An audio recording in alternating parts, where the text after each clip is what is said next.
سلسلے کے اردو والے کو بلائیں جو اشرفی ہے، اور سلسلے کے حوالے سے پیارے صاحب رشید کیا خانقاہی. دیکھیے خواجہ صاحب، میں شعر عرض کرتا ہوں، پیارے صاحب رشید فرماتے ہیں ایک بستر کی، دیکھیے یہ سب آپ کی کتابوں سے ہی ہم تک پہنچے ہیں تقی صاحب. ایک بستر کی جگہ جب سے تیرے در پہ ملی، ایک بستر کی جگہ جب سے تیرے در پہ ملی، ذہن میں بھی نہ کبھی ملک سلیماں آیا. میں گزارش کروں گا جناب پروفیسر سید شفیق احمد اشرفی صاحب، بہت فعال، اپنے آپ میں ایک ادارہ، اپنے آپ میں ایک سیمینار. بہت بہت شکریہ نیر صاحب. ڈاکٹر تقی عابدی صاحب، پروفیسر شارب رضولوی صاحب، پروفیسر انیس اشفاق صاحب، پروفیسر خواجہ اکرام صاحب اور وقار رضوی صاحب، سامعین، کافی دیر سے گفتگو ہو رہی ہے اور میرا خیال ہے جس حوالے سے یہاں گفتگو ہونی چاہیے تھی، جس شخصیت کے بارے میں ہونی چاہیے تھی، وہ کم ہوئی اور مضامین کا سلسلہ زیادہ رہا. وقت یا مجھے کم ہے، مجھے جانا ہے، میرے مہمان ابھی وہاں انتظار کر رہے ہیں یونیورسٹی میں. خیر، میں چند جملے سے کہوں گا تقی عابدی کے سلسلے میں کہ ابھی تک جو ان کے بارے میں مشہور تھا، جو سنا تھا کہ یہ صرف اور صرف مرثیے کے ذخیرہ ہے، کہ جتنا کلیکشن ان کے پاس مرثیے کا ہے. اب نئی چیز انہوں نے کیا رباعیات کا، یہ قابل مبارکباد ہے کہ ایک طرف سے دوسرے طرف بھی گئے. چونکہ اردو زبان و ادب میں ایک متحرک و فعال شخصیت کا نام تقی عابدی ہے. اردو کے فروغ کے لیے بے لوث اور مجاہدانہ سرگرمیوں کی بدولت اپنی خاص شناخت رکھتے ہیں. اردو سے لگاؤ اور محبت کا جذبہ ان کی پہچان ہے. اپنی ابتدائی زندگی سے ہی وہ ایک مجاہد اور باعمل سپاہی کی طرح سرگرم تھے. ابھی صبح ذکر کیا کہ 14 سال کی عمر میں ایک کتاب لکھی جو میں نے ادھر ادھر بھٹکا کہ کہیں شائع ہو جائے، لیکن کسی نے اسے پبلش نہیں کرانے دیا. تو یہ لگا کہ 14 سال کی عمر ہوتی ہے کہ جب ہم لوگ لکھنا سیکھتے ہیں. ایک کتاب کے مالک تھے، وہ کہا کہ آج تک جو ہے اسے شائع نہیں کیا. اب کیا ہے، یہ اسے معمہ بنا کر کے انہوں نے رکھا ہے، ہم لوگ تک پہنچ جائے تو بہتر ہے. اس سے زیادہ رباعیات جو انہوں نے کلیکشن یا شائع کیا ہے، اس کو بہت زیادہ مجھے پڑھنے کا موقع نہیں، صرف گنتی گنا، اور یہاں بھی لگا کہ ہاں میں نے بھی صحیح گنا ہے 160 رباعی، اور اس کے علاوہ کچھ نہیں دیکھا. چونکہ ادھر کچھ میری اپنی ذاتی مصروفیات تھی اور میں نے تقی صاحب سے معذرت کر لی تھی. کبھی اور موقع ہوگا تو انشاءاللہ. اس میں صرف اتنا اور کہنا ہے کہ ان کی اس ہمہ کارکردگی، تحریک اساس شخصیت، اردو کے لیے ان کے مجاہدانہ عمل کا اعتراف کرتا ہوں. میں انہیں ان سب کاموں کی وجہ سے خاص طور سے سلام کرتا ہوں. بہت بہت شکریہ جناب تقی عابدی صاحب. خلاف ہوگا. میں غالب کے شعر سے آپ کا استقبال کرتا ہوں. آغشتہ ایم برسر خار بخون دل، ماں درس باغبانی صحرا نوشتہ ایم. جس منزل سے گزر رہے ہیں تقی عابدی صاحب، میں آپ کا اس شعر سے استقبال کرتا ہوں. آئیے جناب ڈاکٹر وفا یزداں منش، آپ کے فارسی میں افسانے ہم لوگ پڑھتے رہتے ہیں، بہت اچھے افسانے لکھتی ہیں، تشریف لا رہی ہیں. اچھا، رباعی پہ بات کریں گے. جب تک اتنا تو کہہ دوں، آ رہی ہیں کہ رباعی تو اہل ایران کی ہی صنف ہے. ہزار لوگ کہیں کہ صاحب نہیں عربی میں یہ روایت تھی، یہ سب کچھ نہیں ہے. تقی عابدی صاحب اپنے کلیدی خطبے میں بات کریں گے. رباعی خالص ایران والوں کی چیز ہے، اس لیے آپ کا حق ہے، آپ وارث ہیں. السلام علیکم. کافی سن چکے ہیں کہ ڈاکٹر تقی عابدی اتنے دور سے بیٹھے ہیں، پھر اردو ادب پر کام کرتے ہیں. لیکن میرا یہ خیال ہے کہ دل زمان و مکان کی وابستگی سے دور ہے. وہ اپنے دل کے لیے لکھتے ہیں، ان کا پیشہ تو اور ہے، لیکن اپنے دل کا تقاضا پورا کرنے کے لیے وہ لکھتے رہتے ہیں. اسی وجہ سے میں ان کو بہت خوش قسمت سمجھتی ہوں. یہ جو کتاب ہے، میں کچھ اب کتاب کے بارے میں بات کروں گی. رشید لکھنوی کے بارے میں تو کتاب ہمارے سامنے، اور ویسے ایک سرسری نگاہ کے ساتھ ساتھ گہرائی سے بھی میں نے نظر ڈالی اس کتاب پر. میں کچھ اپنے خیالات اس کتاب کے بارے میں آپ کو پیش کروں گی۔ سب سے پہلے یہ جو اس کا کھاور ہے بہت دلچسپ ہے، یعنی کھاور بالکل موضوع کے مطابق ہے کہ رباعیات کا مضمون ہے، عارفانہ مضمون رکھتی ہے۔ یہاں بھی یہ جو پھول ہے، یہ جو ڈیزائن ہے، یہ بالکل عارفانہ وہ مضمون کا تعارف کر رہا ہے۔ اور دوسری بات، یہ جو اس میں کوائف نامہ ڈاکٹر صاحب نے پیش کیا ہے بہت زبردست ہے، اور جہاں تک کہ رشید لکھنوی کے شاگردوں کا ذکر کیا ہے، ان کے بارے میں بھی انہوں نے تعارف کیا ہے، ان کی وہ زندگی کو مختصراً پیش کیا ہے۔ یہ ایک تحقیقی کام ہے، یہ صرف تنقید نہیں ہے، یہ کتاب تحقیق پر بھی مشتمل ہے۔ اور ڈاکٹر صاحب کے پاس جب بھی آپ بیٹھے ہیں وہ حکایتیں سناتے ہیں اور بہت دلچسپ، یہاں بھی اس کتاب میں بھی حکایتیں چلتی ہیں۔ اور ایک اور خوبی یہ ہے کہ ہر شعر کے بارے میں جو عمدہ خصوصیات انہوں نے لکھی ہے، اس خصوصیات کو کلاسیکی شاعری سے پکڑ کر اب تک بتا دیا ہے کہ مثلا پہلے چاند کلاسیکی شاعری میں یہ رجحان رکھتا تھا، فلاں شاعر کے ہاں یہ رجحان، اب رشید لکھنوی کے ہاں یہ رجحان رکھتا ہے، یہ بھی ایک خوبی ہے۔ ایک اور بات جو مجھے بہت عمدہ لگی کہ اگر ہمیں معلوم نہ ہو کہ اس کتاب کا لکھنے والا کون ہے، پھر بھی چند صفحے جب ہم پڑھتے ہیں پتہ لگتا ہے کہ ایک طبیب نے یہ کتاب لکھی ہے۔ مثال کے طور پر صفحہ نمبر 100، یہ چند صفحوں پر مجھے یہ بات نظر آئی، دیکھیں، پیری میں ایک حالت جوکی یا خمیدہ کمر بھی ہے، ہڈیوں کی سختی کم ہونے سے کمر کمان ہوتی ہے۔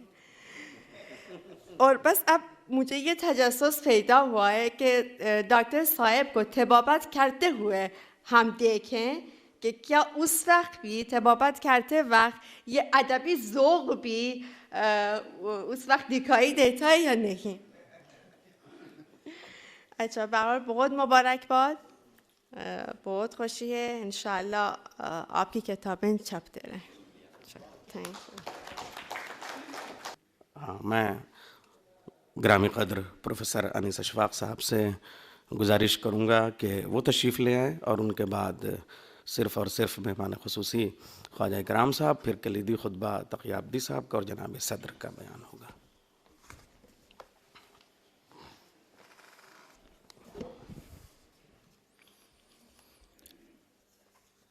خواتین و حضرات،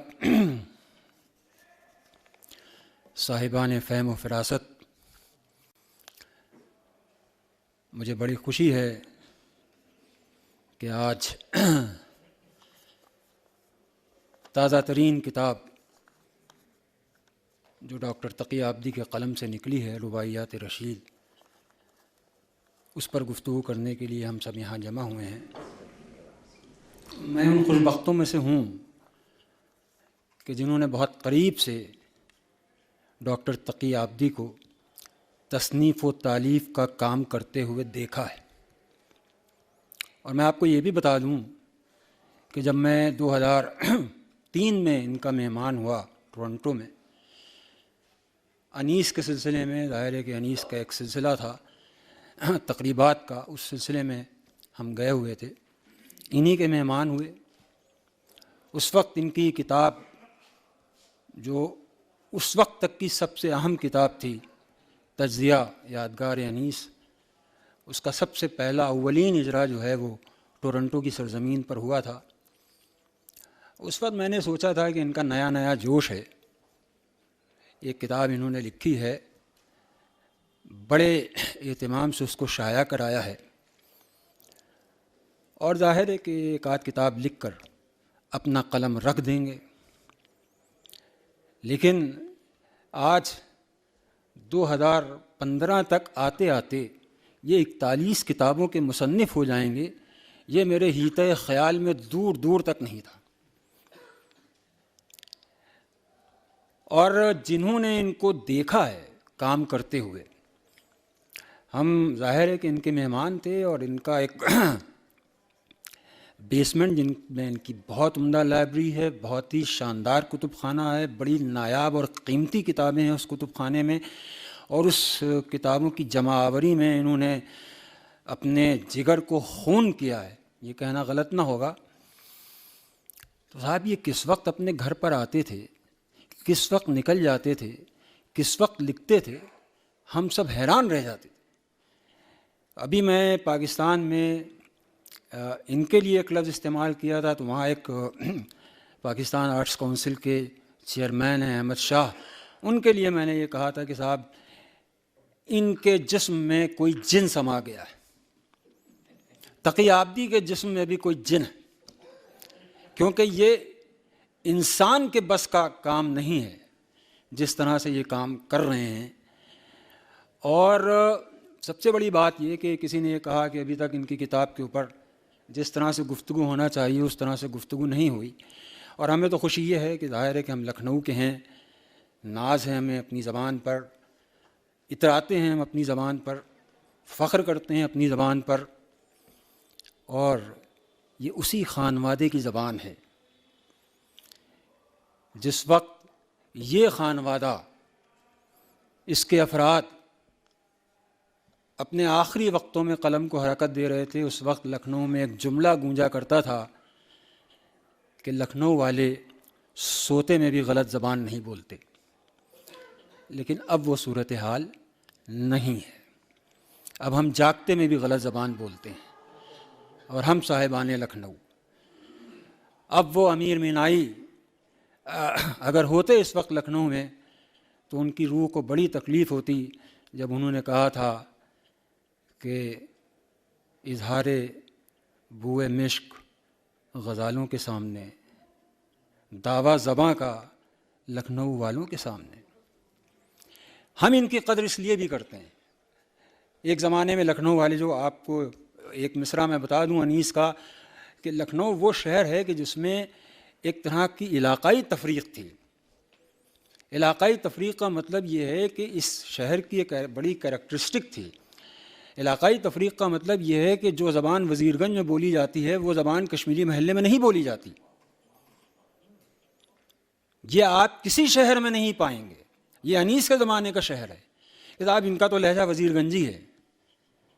یعنی یہ جو فلسفہ لسان میں یہ بات کہی جاتی ہے کہ ہر 5 میل کے اوپر ڈائلیکٹ بدل جاتی ہے, اس نے لکھنؤ نے عملی طور پر اس کو ثابت کر دیا تھا.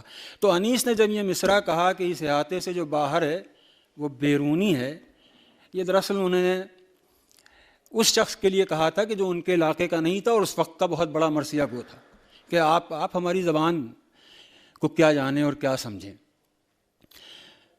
تو وہ خانوادہ ہے یہ خانوادہ لسان لکھنؤ کہ جس نے زبان کو دھویا, جس نے زبان کو مانجھا, جس نے زبان کو سنوارا. آج آپ فخر سے کہتے ہیں کہ یہ کوثر و تسنیم سے دھلی ہوئی زبان ہے. اس زبان کو مانجھنے کے لیے, اس کو سنوارنے کے لیے, اس کو عیبوں اور اسقام سے پاک کرنے کے لیے انیس نے کیا کیا 13 بندوں میں, جو وہ مشہور ہے آپ کو, رنگ اڑتے ہیں وہ رنگی ہیں عبارت میری, دانہ داں کس کے فصاحت بکلام دارد, ہر سخن موقع. بہت سے حضرات ہیں جن کا تعلق ہے مرثیے سے. اس موقع پر یہ اگر ان کے ذہن میں ایک لفظ بیٹھا ہوا ہے تو اسے درست کر لیں. ہر سخن موقع, ہر نقطہ مکان دارد. تضمین ہے حافظ کے مصرے پر جس کو آپ لوگ مقام دارد پڑھتے ہیں, مکان دارد. یہ 13 بندوں میں جو فلسفہ پیش کیا انیس نے, زبان کا فلسفہ, مثالی زبان کا فلسفہ, کہ سب سے بڑا کام انیس نے یہ کیا کہ شاعری کے لیے مثالی زبان کیا ہو سکتی ہے, ideal language for ideal poetry. یہ کارنامہ صرف اور صرف انیس نے انجام دیا, جس پر ہم سب آج فخر کرتے ہیں کہ ایک ایسی زبان شاعری کے لیے کہ جو زبان سقموں سے اور عیبوں سے بالکل پاک, یہ وہ زبان ہے جو رشید تک منتقل ہوتی ہوئی آئی. اور تقی عابدی صاحب کا تو معاملہ یہ، جیسے میں نے آپ سے کہا کہ یہ تو جن ہیں، یہ کام کرتے ہیں تو یہ بالکل اس کام کی روح میں اتر جاتے ہیں. اور مجھے تو اب ان سے حسد یہ ہونے لگا ہے کہ یہ کچھ چھوڑیں گے بھی ہم لوگوں کے لیے، ہمارا کیا ہوگا؟ سارے خزانے یہ سوخت کرتے جا رہے ہیں. فارسی کی ایک مسل کو غلط ثابت کر دیا انہوں نے، اور وہ مسل یہ ہے کہ صاحب کوہ کندن و کاہ برآوردن، یہ کیا کرتے ہیں؟ انہوں نے پلٹ دیا اسے. یہ کاہ کندن و کوہ ان کا معاملہ یہ ہے کہ جہاں آپ کو یہ لگے کہ صاحب یہاں تو گھاس پھوس ہے، یہاں تو کچھ ملے گا نہیں، یہ وہاں سے پورا پہاڑ نکال لاتے ہیں. کیا وجہ ہے کہ صاحبان لکھنؤ جنہیں مرثیے سے شغف ہے، جو مرثیے پر لکھتے ہیں اس میں اذاں جملہ ہوں میں بھی، ہماری رسائی ان ماخذ تک نہیں ہوئی، اور یہ ہزاروں میل لمبا سفر طے کر کے آئے اور انہوں نے ان ماخذ تک رسائی حاصل کی. اور اب جن کیوں ہیں میں آپ کو بتا دوں. دبیر کے اوپر ان کا زبردست کام ہے. مجھ سے یہ کہتے رہے کہ صاحب حاصل کیجئے حاصل کیجئے حاصل کیجئے. میں دروازے دبیر پر یعنی وابستگان دروازے دبیر پر دق الباب کرتا رہا، لیکن ان کی گراگوشی نے ایک لفظ بھی میرا نہیں سنا. یہ آئے، انہوں نے فوٹو کاپی کی مشین کو کھلوایا، ان صاحب کو جو وابستہ خاندان دبیر تھے ان کو لیا، رات بھر ان نسخوں کی فوٹو کاپی کرائی اور صبح چلتے بنے. یہ ہے، یہ جنون ہے، یہ جوش ہے. اس طرح کام ہوتا ہے، اور تحقیق اسی جنون اور جوش کا مطالبہ کرتی ہے. اس کے بغیر آپ تحقیق کا حق ادا نہیں کر سکتے. معتبر ماخذ تک رسائی، اور پھر اس کے بعد صرف رسائی سے تو کام نہیں چلتا کہ آپ اس بات پر اترا رہے ہیں کہ ہمارے پاس یہ ہے، ہمارے پاس یہ، ہمارے پاس یہ، رکھے رہیے آپ اپنے پاس. اس سے فائدہ کیا ہو؟ تو ان کا کام یہ ہے کہ یہ ماخذ تک رسائی بھی حاصل کرتے ہیں، اور اس کے بعد اب ان ماخذ کو ہمارے سامنے اپنے گراں قدر مقدمے کے ساتھ، تجزیے کے ساتھ پیش کرتے ہیں.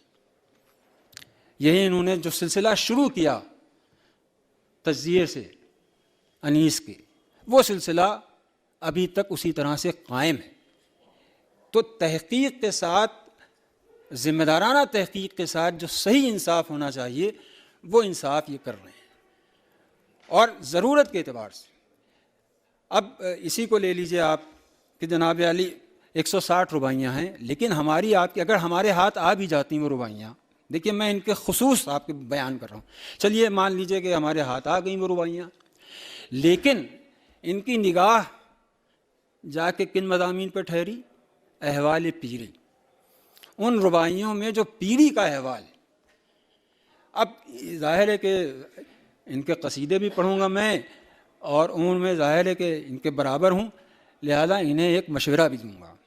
اور وہ مشورہ یہ کہ یہ اتنا قیمتی کام کر رہے ہیں، بہت عمدہ رباعیاں انہوں نے جمع کی، ان کی تشریح بھی بہت اچھی طرح سے کی ہے. یہ ذہن میں آیا آپ کے کہ رشید کے یہاں یہ احوال پیری ہے کہاں سے؟ اور اب آپ جو کام کریں وہ کام یہ کریں، یہ بہت بڑا کام ہوگا. یہ بہت بڑا کام یہ ہے کہ جو متعلق بموت یا متعلق بفنا اشعار ہیں مرثیے کی دنیا میں، آپ ان کو جمع کریں.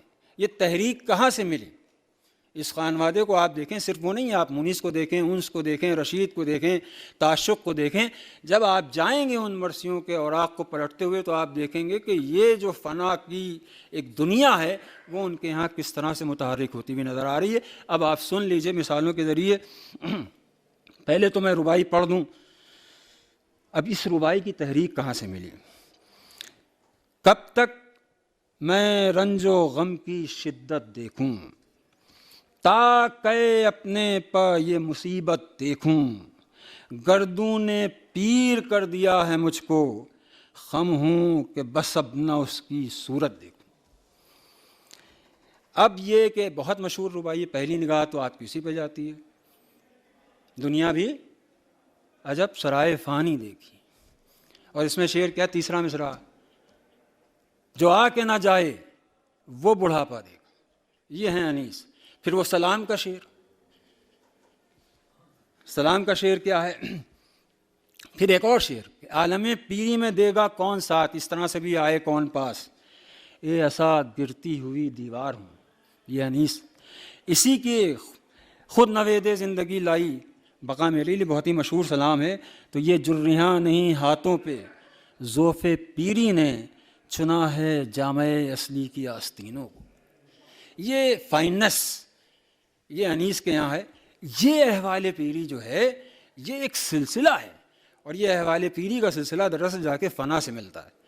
جو فنا کا تصور ہے, جو موت کا تصور ہے, اس پورے مرثیے کی دنیا میں اور اس خانوادہ انیس میں اگر ان شعروں کو جمع کر لیا جائے تو فنا کے فلسفے کے اوپر ایک بہت ہی عمدہ انہی کے قلم سے مقدمہ نکل سکتا ہے کہ مرثیے کی دنیا میں دراصل فنا کا فلسفہ ہے کیا.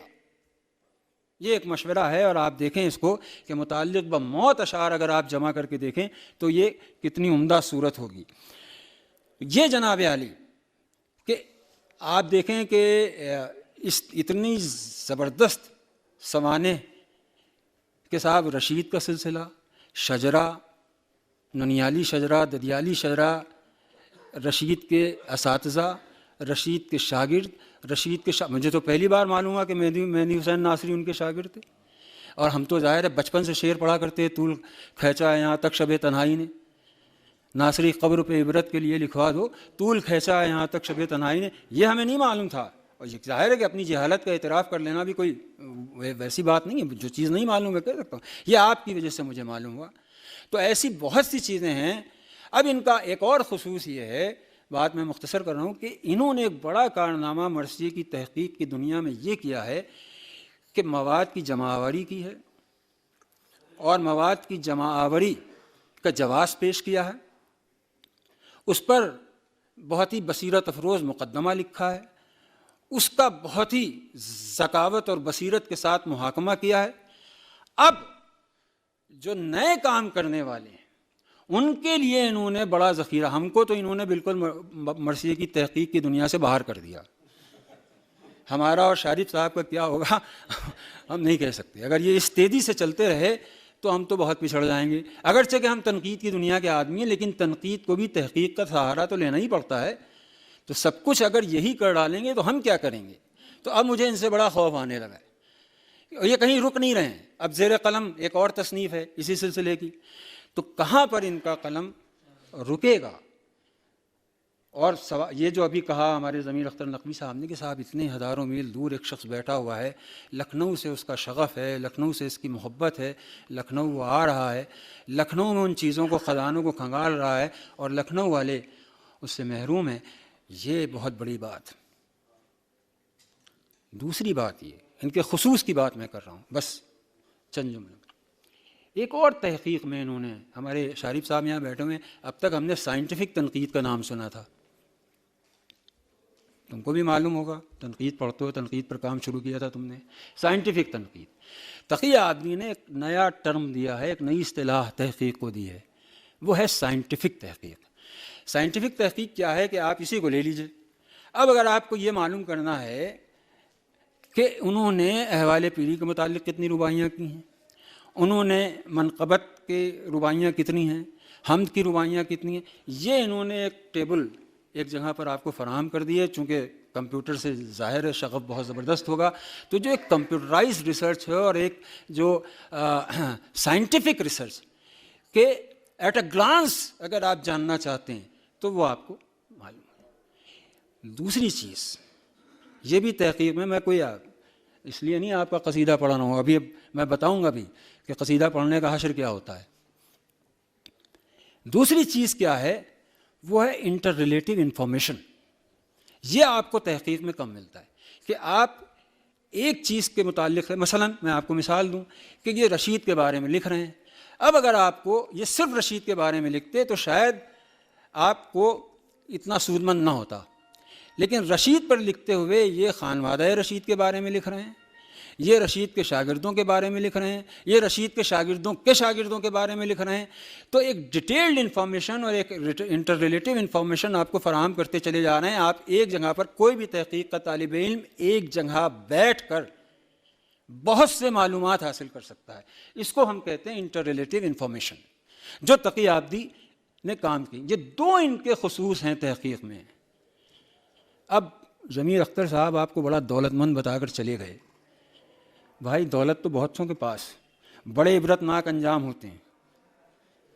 ایک شاعر تھے بہت بڑے، سعودیہ میں بہت بڑا ان کا کاروبار تھا. سونے کے قلم تحفتاً لوگوں کو پیش کرتے تھے. چاہا کہ ادب کی دنیا میں مستحکم ہو جائیں، دولت کی وجہ سے مستحکم نہیں ہو سکے. سرمایہ کثیر بشکل زر نہیں، سرمایہ کثیر بشکل ادب، یہ ہے جناب عالی. اور ایک فارسی کے مثل، ان کو بھی انہوں نے غلط ثابت کر دیا ہے. اور وہ فارسی کے مثل کیا ہے کہ جب ایسا ہوتا ہے اور اتنے بڑے بڑے جلسے ہونے لگتے ہیں تو لوگ کیا کہنے لگتے ہیں. یہ فارسی کے بہت بڑے عالم ہیں. اعداد میں جلسے ہونے لگتے ہیں تو کیا لوگ کہتے ہیں، میں ذرا سا تیکھی باتیں بھی کرتا ہوں، کہ پیرا نمی پرند مریدہ می پر آنند. پیر نہیں اڑتا ہے، مرید اس کو اڑاتے ہیں. ان کے معاملے میں یہ بات غلط ہے. یہ خود اڑتے ہیں. ان کو مرید کتنا اڑائے گا. ابھی میں نے بتایا کہ ان کا بڑا عبرتناک انجام ہوا، مریدوں نے بہت اڑایا، لیکن خود ان کے پر نہیں تھے اور ان میں قوت پرواز نہیں تھی، اس لیے وہ آسمان شیر کی بلندیوں میں پرواز نہیں کر سکے اور زمین پر آ گرے. اور حضور والا آخری بات، آپ ہی کا ایک شعر آپ نے نقل کیا ہے رومی کا، اور وہ شعر کیا ہے، بس اس پہ میں ختم کر رہا ہوں کہ حاصل عمرم سے سخن پیش نیست. یہ زندگی 3 باتوں سے زیادہ نہیں. انہی کا ہے، انہوں نے اسی میں نقل کیا. جن لوگوں نے پڑھا ہے، یہاں وہاں سے پڑھنے سے کام نہیں چلے گا. پوچھیے گا تو میں صفحہ نمبر تک بتا سکتا ہوں. یہ کوئی میں وہ نہیں کر رہا ہوں، بڑی دلجمی کے ساتھ پڑھا ہے میں. ان کی ہر تحریر بہت دلجمی کے ساتھ پڑھتا ہوں. حاصل عمرم سے سخن بیش نیست، 3 چیزوں سے زیادہ نہیں ہے. خام بدم، پختہ شدم، سوختم. ایک چیز اس میں غلط ہے ان کے لیے. ٹھیک ہے، خام بدم یہ کچے تھے، پختہ ہوئے، یہ پختہ ہوئے. سوختم نہیں، ختم نہیں ہوئے. یہ دنیاوی اعزاز آج انسان کو زندہ نہیں رکھتے ہیں. یہ پھولوں کا گلدستہ، یہ ایک شال، یہ ایک شیلڈ، یہ انسان کو زندہ نہیں. سوختم وہی ہو جاتے ہیں. زندہ رکھنے والی شے جو ہے وہ انسان کا اپنا قلم. قلم کا احترام کیجیے. قلم اگر آپ کا زندہ ہے، تحریر آپ کی روشن ہے، وہی آپ کا سب سے بڑا اعزاز ہے. اور اگر تحریر جامدہ نہیں ہے، قلم متحرک نہیں ہے، قلم زندہ نہیں ہے، تو تقی آبدی بھلا دیے جائیں گے. اور اگر ان کا قلم متحرک ہے، تحریر زندہ ہے، تو تقی آبدی بعد کے زمانے کی تاریخ میں اسی طرح روشن، متحرک اور پرکشش نظر آئیں گے جس طرح یہ اس وقت آپ کے سامنے بیٹھے ہیں. میں اپنی بات ختم کر رہا ہوں. پختہ شدم، پختہ شدم یہ اس وقت انٹلیکچول میچورٹی کی انتہا پر ہیں. یہ ہے پختہ شدم. یہ جو دانشورانہ بلوغیت ہے اور دانشورانہ ذکاوت ہے، یہ اس کی انتہا پر ہیں. اور اگر یہ باقی رہے گی تو تقی آبدی زندہ رہیں گے. اور اگر یہ دولت ان کے ہاتھ سے نکل گئی تو 15,000 اسکوائر فٹ پر سنگ مرمر کا تعمیر کیا ہوا ان کا محل، وہ کسی کے لیے قابل قدر نہیں ہوگا. وہ محل قابل قدر ہوگا جسے انہوں نے اپنے سادہ سے قلم سے اوراق کے اوپر تعمیر کیا ہے. وہی اوراق ہمارے لیے زندہ رہ جانے والے اوراق ہیں. بہت بہت شکریہ. پروفیسر خواجہ محمد الدین خود اپنے آپ میں ایک ادارہ ہیں. ادارہ تو پہلے بھی تھا، لیکن آپ خود دیکھیے ہمارے اودھ میں اور لکھنؤ میں جتنے سیمینار اس وقت ہو رہے ہیں، مجھے موقع ہے کہ اس وقت میں بھی آپ کی خدمت میں ایک حرف التماس پیش کروں اور اس کے ساتھ شکریہ کا بھی لفظ. بس غزل کا ایک مطلع اور ایک شعر غزل کا پڑھ دوں رشید صاحب کا، رشید لکھنوی کا. مار ڈالے گی ہمیں یہ، بڑی قدریں اور توقعات سب آپ سے وابستہ رکھے ہوئے ہیں. مار ڈالے گی ہمیں یہ خوش بیانی آپ کی، موت کا پیغام، یہ رشید صاحب ہیں، موت کا پیغام آئے گا زبانی آپ کی. زندگی کہتے ہیں کس کو، موت کس کا نام ہے، مہربانی آپ کی نہ مہربانی آپ کی. تشریف لے آئیں. السلام علیکم ورحمۃ اللہ. آپ نے ہمارے شاگردوں کا ذکر کیا، بڑا ظلم کیا کہ میرے استاد کا ذکر نہیں کیا، کہ ہماری اپنی زندگی میں جن چند شخصیات سے میں بہت متاثر ہوا ہوں، جن سے بہت محبتیں ملی ہیں، علم کی دولت ملی ہے، وہ پروفیسر شارب رضوی یہاں تشریف فرما ہیں. اور جو ہماری کلیگ بھی ہیں، لیکن میں انہیں ہمیشہ آپا کہتا ہوں، انہوں نے مجھے بیٹا کہا، محترمہ ڈاکٹر پروفیسر شمیم نکھت صاحبہ یہاں تشریف رکھتی ہیں. اس محفل کے استناد کے لیے میرا خیال ہے انیس اشفاق صاحب تشریف رکھتے ہیں، اور لکھنؤ کی پوری گیلیکسی موجود ہے. میرا خیال ہے کہ تقی عابدی صاحب کے لیے یہ اس سے بڑا اعزاز اور اس سے بڑی سند کوئی اور نہیں ہوگی. بات یہ ہے کہ تعریف کرنا یا اعتراف حقیقت کرنا، دونوں میں اب فرق محسوس نہیں ہوتا. اکثر لوگ کہتے ہیں کہ آپ تعریف کر رہے ہیں، حالانکہ دل سے اعتراف حقیقت ہوتی ہے. اور وہ آج میں جو کچھ بیان کرنا چاہتا تھا، بہت ساری باتیں وہ ہو گئی ہیں. چونکہ ڈاکٹر تقی عابدی صاحب کے حوالے سے جس محفل کو آراستہ کیا گیا، ہر شخص یہ چاہ رہا ہے کہ کچھ نہ کچھ 2-3 لفظ سے اپنے تاثرات کو بیان کرے. تو میں زیادہ وقت نہ لوں گا، صرف چند حقائق کی طرف اشارہ کرنا ضروری ہے. ادب بہتا ہوا سمندر ہے. ہر دور میں لوگوں نے اپنا نام و نمود اپنی کاوشوں سے اور اپنی محنتوں سے حاصل کیا ہے. کہتے ہیں خاص طور پر کلاسیکی اردو میں یا کہاوتوں میں یا گھر کی زبان میں 2-3 جملے اکثر بولا جاتا ہے. ایک تو مغرب کے لیے ہمیشہ یہ کہتے ہیں 7 سمندر پار.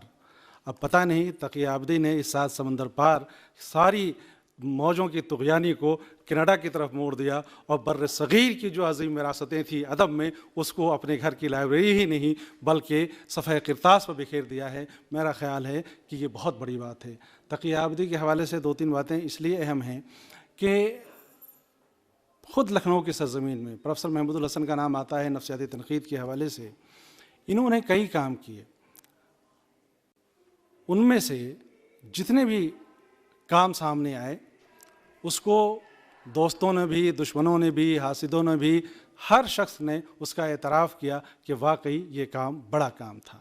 اور وہ کام اب خود دیکھیے نا کہ رباعیات رشید لکھنوی، مجھے خود نہیں معلوم تھا. لکھنؤ تو ایک ایسی سرزمین ہے جہاں ہر گلی کوچے، ہر محلے، ہر گھر سے ایک بڑا ادیب، ایک بڑا شاعر نکلا ہے. اور اس سرزمین کو جو معراج اردو ادب نے حاصل کی ہے وہ انیس کی وجہ سے، دبیر کی وجہ سے، مرثیے کی وجہ سے.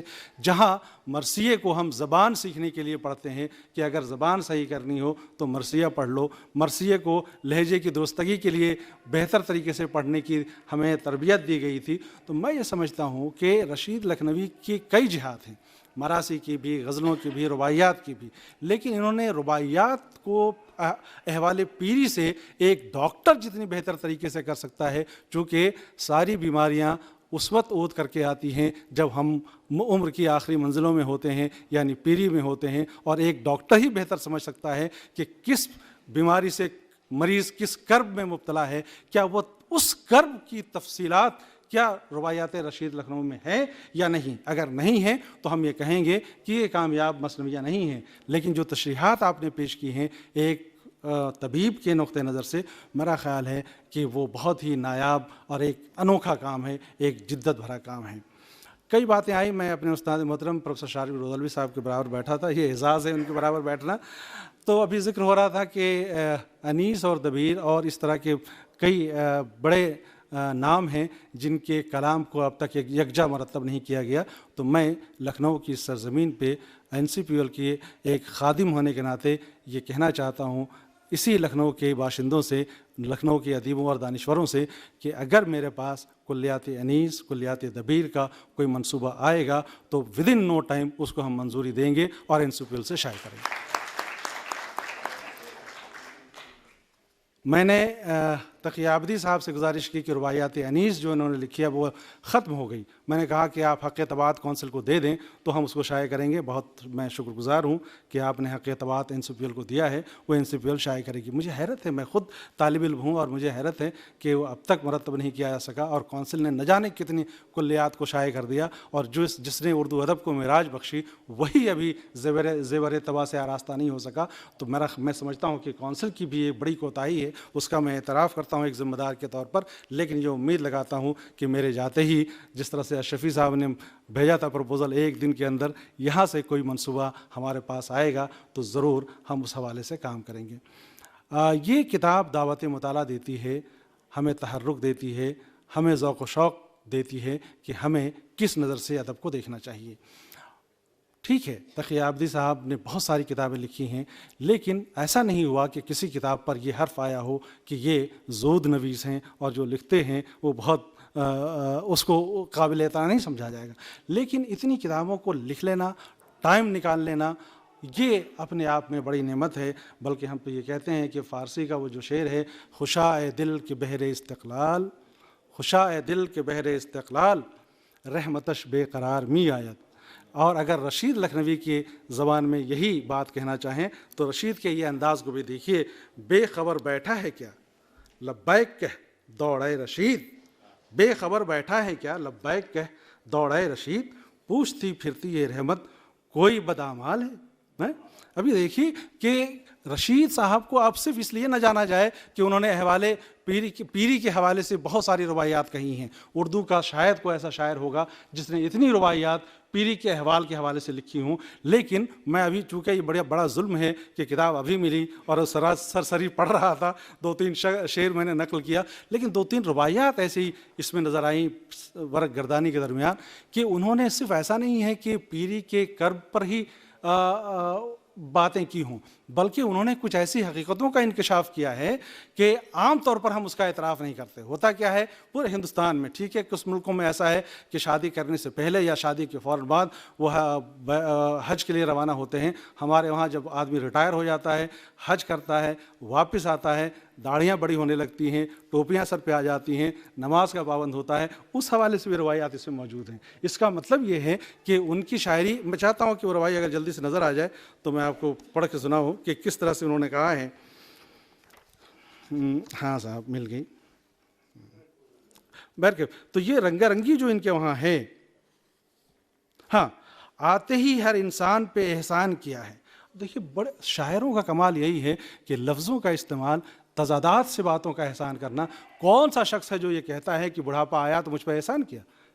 کسی سے آپ نے نہیں سنا ہوگا، کسی شعری لفظ میں بھی نہیں سنا ہوگا کہ کوئی کہتا ہو کہ بڑھاپا آ گیا، اے بڑھاپے تم نے بڑا احسان کیا مجھ پر۔ لیکن رشید صاحب نے جس طرح سے اس ربائی میں اس لفظ کو استعمال کیا ہے، جس خوبصورتی سے، میرا خیال ہے یہ صرف رشید صاحب کر سکتے تھے اور کوئی نہیں کر سکتا، کہ آتے ہی ہر انسان پہ احسان کیا ہے، فطرت کا طرف سجدہ کے میلان کیا ہے، کلمہ پڑھوایا نفس امارہ سے۔ واہ، احسان! اب دیکھیے احسان کیسے کیا، اور یہ ہندوستانی تناظر میں کہ جب ہم بوڑھے ہوتے ہیں تب پابند شریعت ہوتے ہیں، تب ہے نا، اب یہ کہتے ہیں کہ کلمہ پڑھوایا نفس امارہ سے، پیری بڑے کافر کو مسلمان کیا ہے۔ میں یہ سب یہ دیکھیے کہ صرف اس موت کا دکھ نہیں بیان کیا ہے، بلکہ کئی چیزوں کو انہوں نے روایات میں سمونے کی کوشش کی ہے، اور ہمیں اپنے گریبان میں جھانکنے کی تلقین بھی کی ہے کہ بڑھاپے کا انتظار نہ کرو، اس لیے کہ موت کا وقت کوئی متعین نہیں ہے۔ اور ان کی غزلوں کی جو مختلف اشعار آپ نے نقل کیے ہیں، حیرت ہوئی کہ کیسے کیسے اشعار رشید صاحب نے کہے ہیں۔ میں نے صرف 3 شعر کہیں لکھا تھا شاید۔ اب یہ دیکھیے غالب کا بہت مشہور شعر ہے، ہر آدمی کہتے ہیں کہ بڑے بے آبرو ہو کے تیرے کوچے سے ہم نکلے، یا پھر ہم یہ کہتے ہیں کہ کیا ہے سر، دودھ چراغ محفل کیا ہے، بوئے گل نالے گل، ہاں آپ کو سب کو معلوم ہے، جو تیری بزم سے نکلا سو پریشان نکلا۔ لیکن آپ ذرا دیکھیے کہ یہ کس طرح سے نکالتے ہیں، تجھ سے اے جسم ہوئی روح جدا پیری میں۔ اب ذرا غور کریے لفظوں پہ اور دیکھیے کہ رشید صاحب نے شعر اور شعریت اور ترکیبیں جو وضع کی ہیں وہ لاجواب ہیں. تجھ سے اے جسم ہوئی روح جدا پیری میں، ہو کے بے قدر تیرے گھر سے یہ مہمان نکلا. اب اس مہمان کے لفظ کا استعمال میرا خیال ہے یہ جسم کوئی اور شخص نہیں کیا ہے. میں نے صرف چند اشعار اس لیے آپ کو سنائے کہ آپ کے ہاتھوں میں اب کتاب ہوگی، پڑھیے کہ رشید صاحب نے کس رنگا رنگی سے اور کتنے متنوع مضامین کو اس میں پیش کیا ہے. میں مبارکباد پیش کرتا ہوں کہ آپ نے یقیناً ادب پہ بڑا احسان کیا ہے، اور آپ جو کام کر رہے ہیں اس کے لیے لفظوں سے ہم جو چھوٹی بہت ستائش جو کر رہے ہیں، اور آپ کے اعتراف خدمات میں جو وقار صاحب نے یہ رکھا ہے، میرا خیال ہے کچھ تو حق ادا کرنے کی آپ نے کوشش کی ہے، لیکن یہ حق ادا نہیں ہوگا، بلکہ یہ حق تو اس وقت ادا ہوگا جب آپ نے جو کام کیا ہے وہ سلسلہ جاریہ کی طرح ادب میں ہمیشہ زندہ اور تابندہ رہے گا. میری دعا ہے کہ آپ کا زور قلم اور ہو، اور آپ خود طبیب ہیں اور اپنی صحت کا بھی خیال رکھیں، اور ذرا جو کم یعنی خود آپ کم سوتے ہیں تو ذرا کچھ تو سونے کا وقت اور بڑھائیے، ورنہ کام کرنا بہت مشکل ہوگا، اور اس مہمان کا بھی تو انتظار کرنا ہے جو رشید صاحب نے کہا ہے. بہت شکریہ، بہت مبارک، خدا حافظ. بہت شکریہ خواجہ کرام صاحب، آپ کا جذبہ، آپ کی تقریر، اور وہ واقعی بلوس جو آپ کی خدمت کا اور لکھنؤ کے لیے اور میرنیز کے لیے استقبال ہے شہر میں آپ کے اس جذبے کا. اب کیا کہا جائے صاحب، میں خود جب پیارے صاحب رشید نے غزلیں کہیں اور پیری میں جا کے تو ایک شعر کہا، اس سے لگتا ہے کہ داد دینے والا ان کے زمانے میں کوئی ویسا ہونا تو چاہیے تو جو داد دے سکے، کوئی اس لائق تو ہو. تو پھر پیارے صاحب رشید نے کہا تھا، اے رشید اس غزل صاف کی ہم لیتے داد، اے رشید اس غزل صاف کی ہم لیتے داد، آج ہوتا جو کوئی اگلے زمانے والا. تو یہ اب کون آپ کو داد دے سکتا ہے، مجھے بتائیے. بس اس وقت چونکہ آپ کا تعلق دکن سے بھی ہے، حیدرآباد سے بھی، حیدرآباد میں بھی آپ کا گھر ہم نے دیکھا ہے صاحب، تو وہ جب حضرت محبوب علی صاحب شاہ صاحب کے یہاں سے ان کا جانا آنا ہوا، مہمان ہوئے، تو جو مکالمہ ہوتا تھا تو صاحب ادھر سے ایک ربائی، وہ تو ابھی سے بیان فرمائیں گے آپ، لیکن اس وقت جو پیارے صاحب رشید نے ربائی کہی تھی وہ اس وقت آپ کا استقبال کر لوں بس، ورنہ زیادہ بولنا اپنی جہالت کو معتبر کرنا ہوگا. میں عرض کرتا ہوں ربائی، حضرت کی یہ اعجاز بیانی دیکھی، حضرت کی یہ اعجاز بیانی دیکھی، پیری کی نہ ذرہ بھر نشانی دیکھی، حضرت کی یہ اعجاز بیانی دیکھی، پیری کی نہ ذرہ بھر نشانی دیکھی، آداب بجا لاتے ہی تھا رنگ کچھ اور، آداب بجا لاتے ہی تھا رنگ کچھ اور، جھک کر جو اٹھا میں تو جوانی دیکھی، جھک کر جو اٹھا میں تو جوانی دیکھی. تشریف لے آئیں، آپ کی کلیدی گفتگو اور کلیدی خطبہ جناب ڈاکٹر تقی عابدی صاحب صاحب کتاب. آپ سب کو، آپ سب کی جانب سے آپ کی خدمت مبارکباد اور ممنون.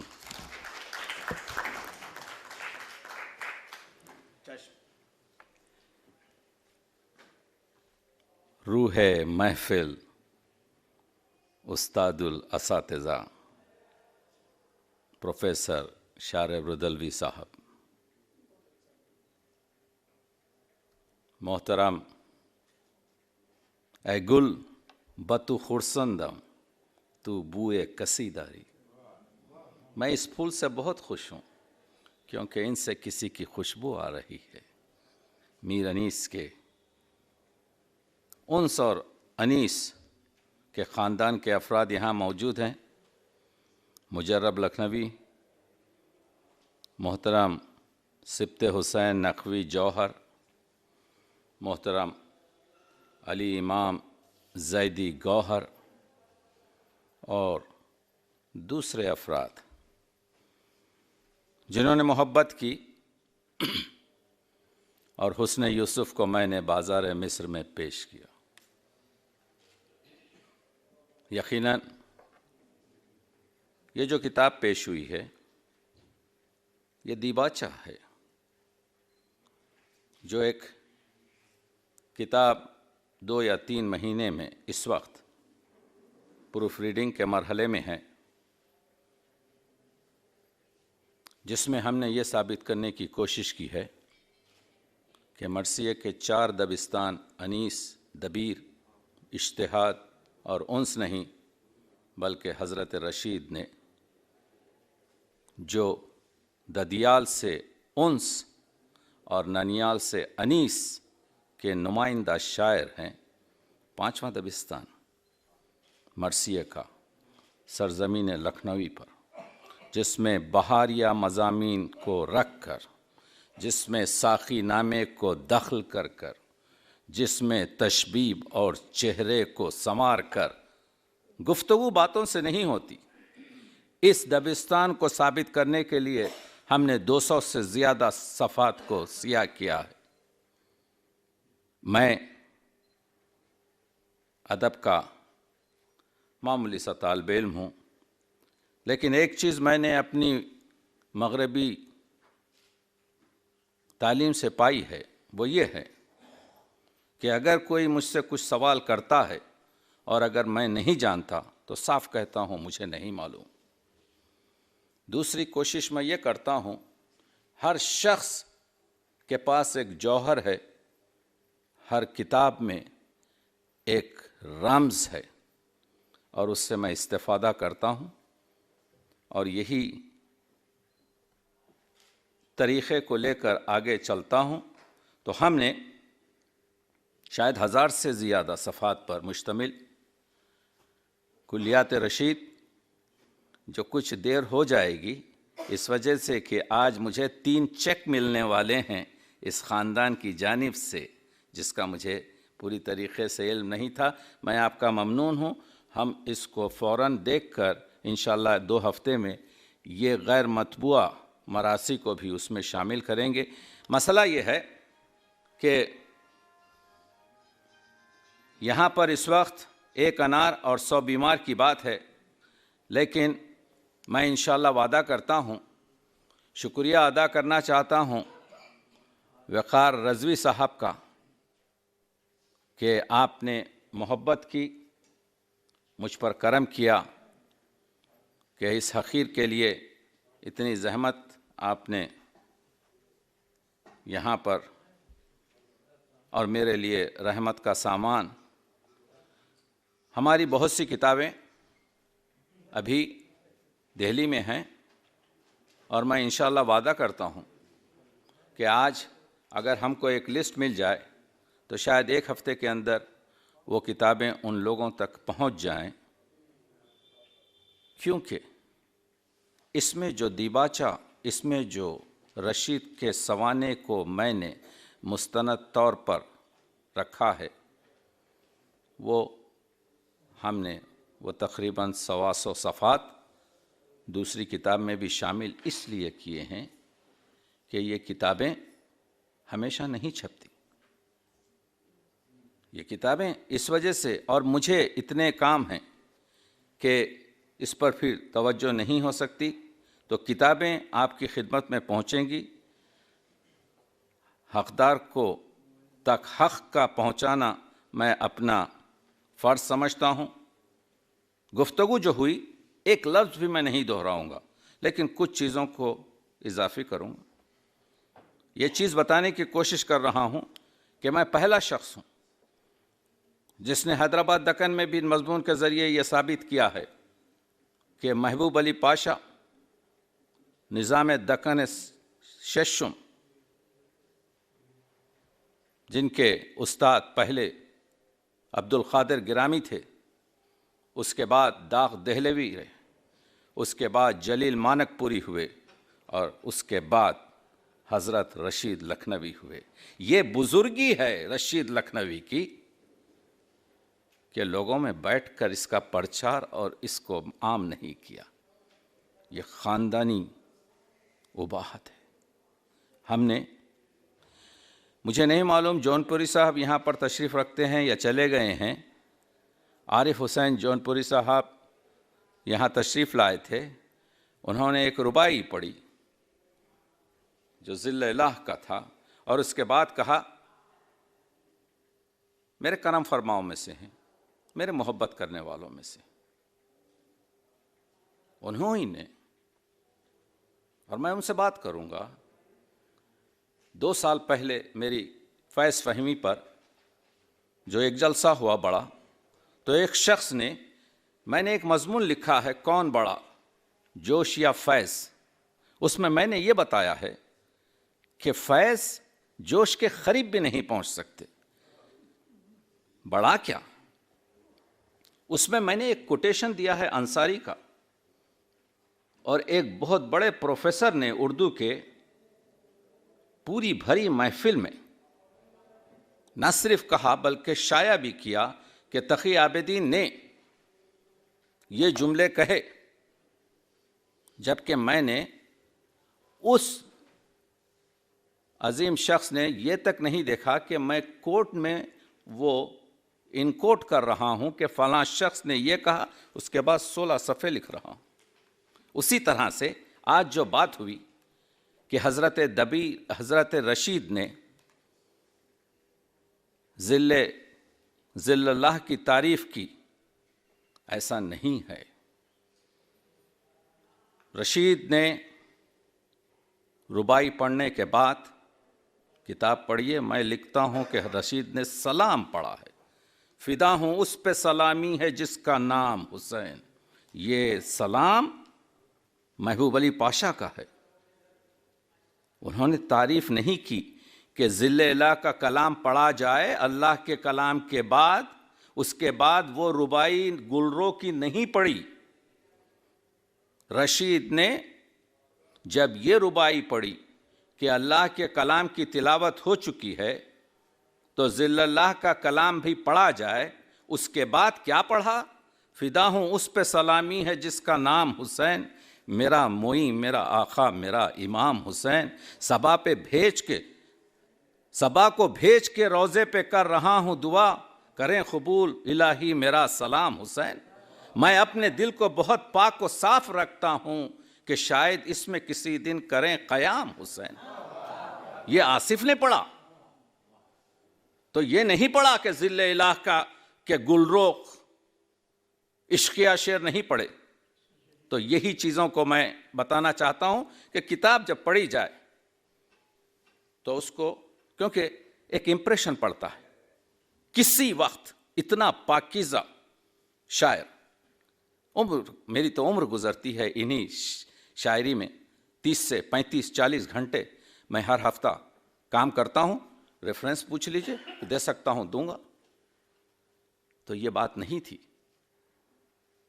کہ ذل اللہ کا کلام ایک عشقیہ ربائی پڑھے، نہیں، سلام حسین پڑھا ہے جو محبوب علی پاشا کا ہے، اور میں نے اس میں لکھا ہے اور وہ سلام بھی رکھا ہے. مسئلہ یہ ہے. اور وہ جو شعر انیس کا نہیں تھا، وہ شعر مونس کا تھا. کسی کی مدح کروں شہ کا ثناخواہ ہو کر، مجرئی اپنی ہوا کھوؤں سلیماں ہو کر. جو میر انیس نے پڑھا ہے وہ حضرت مونس کا اپنے بھائی کا ہے. ایک گفتگو ہوئی، میں اپنے اسکالرز کو، میں اردو کا وکیل ہوں، میں صحت کا طبیب ہوں، میں ادب کا مریض ہوں. تو میں جب نوجوان اسکالروں کو دیکھتا ہوں تو ان کو درس دیتا ہوں. میں نے 16 سال کی عمر میں ہماری حیدرآباد میں محمد قلی قطب شاہ کی ایک گنبد ہے جس کو ہم حیدرآبادی لہجے میں گنبداں کہتے ہیں. اس کا جو آرکیٹیکٹ ہے وہ مغل اور سومناتھ کے مندروں کی ایک کاپی ہے. اس پر میں نے 16 سال کی عمر میں ایک کتابچہ 18 صفحے کا لکھا، اور ہمیشہ کہتا ہوں کہ 3 درجن مقام پر گیا کہ کوئی چھاپ دے، کسی نے نہیں چھاپا. تو احتیاج کے طور پر ابھی تک میری لائبریری میں ہے، اور ہر ایک کو بتاتا ہوں کہ اس کو ابھی تک میں نے شائع اس وجہ سے نہیں کیا. یہ واقعہ اس وجہ سے بیان کرتا ہوں کہ بہت مشکلات ہوتی ہیں. نہ جانے کتنے ایسے بیج پتھروں کے نیچے رہ کر خشک ہو گئے اور کبھی درخت نہیں بن سکے، جن کو کبھی وہ ہمت افزائی نہیں ملی جو ملنا چاہیے تھی. یہ بتانے کی کوشش کر رہا ہوں. آپ دیکھ رہے ہیں کہ مرثیوں کی طباعت ابھی پروفیسر اکرام الدین صاحب نے کہا 1973 میں ڈاکٹر صفدر حسین نے ایک مضمون لکھا، غلام اینڈ سنس لاہور کی جانب سے 4 لال جلدوں میں میر انیس کے مرثیے شائع ہوئے۔ یہ جو میر انیس کے مرثیے شائع ہوئے اس میں لال قلم سے انہوں نے مرثیوں کی توثیق کی، 16,000 غلطیاں ان 4 جلدوں میں ہیں۔ اللہ کا شکر ہے پروفیسر صفدر حسین کا انتقال 1972 میں ہارٹ اٹیک سے ہو گیا۔ یہ کتابیں انہی کے خاندان میں تھیں۔ 2004 میں ڈاکٹر ہلال نقوی نے مجھ سے تذکرہ کیا۔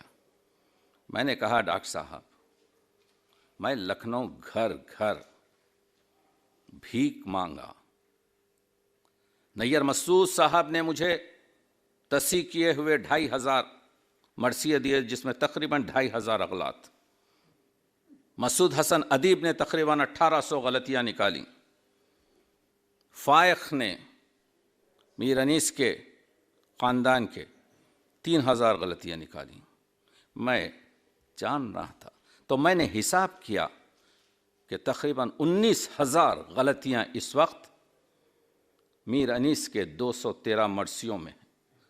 میر انیس کے مرثیوں کو گننے کا افتخار یہ تنہا شخص ہے جو لکھنؤ میں آپ کے سامنے ہے کہ میر انیس کے زندگی کے بعد آج پہلی مرتبہ میں کہہ رہا ہوں 213 مرثیے میر انیس کے ہیں۔ آپ کہیں گے کہ اتنا بڑا آپ نے کیا مار مارا؟ میر انیس مرثیوں کا سب سے بڑا ظلم یہ ہوا کہ ہمارے پاس جو پیوندی مرثیے تھے، پیوندی مرثیوں نے بیڑا غرق کر دیا۔ یعنی دادا کا جو مرثیہ تھا پوتے نے جب پڑھنا چاہا، کیونکہ خاندانی ماحول سے موزوں اشعار کر سکتے تھے، تو انہوں نے 10-12 بند خود کہے، اس کے بعد وہ غیر مطبوعہ مراثی کے کچھ بند اس میں لائے۔ اس کو کہتے ہیں پیوندی مرثیہ۔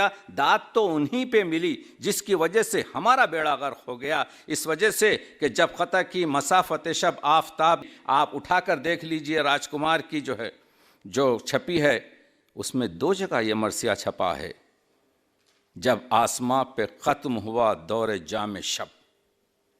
196 بند کے اس مرثیے میں صرف 2 بند جدا ہیں، تو کیسے ہم اس کو جدا کریں؟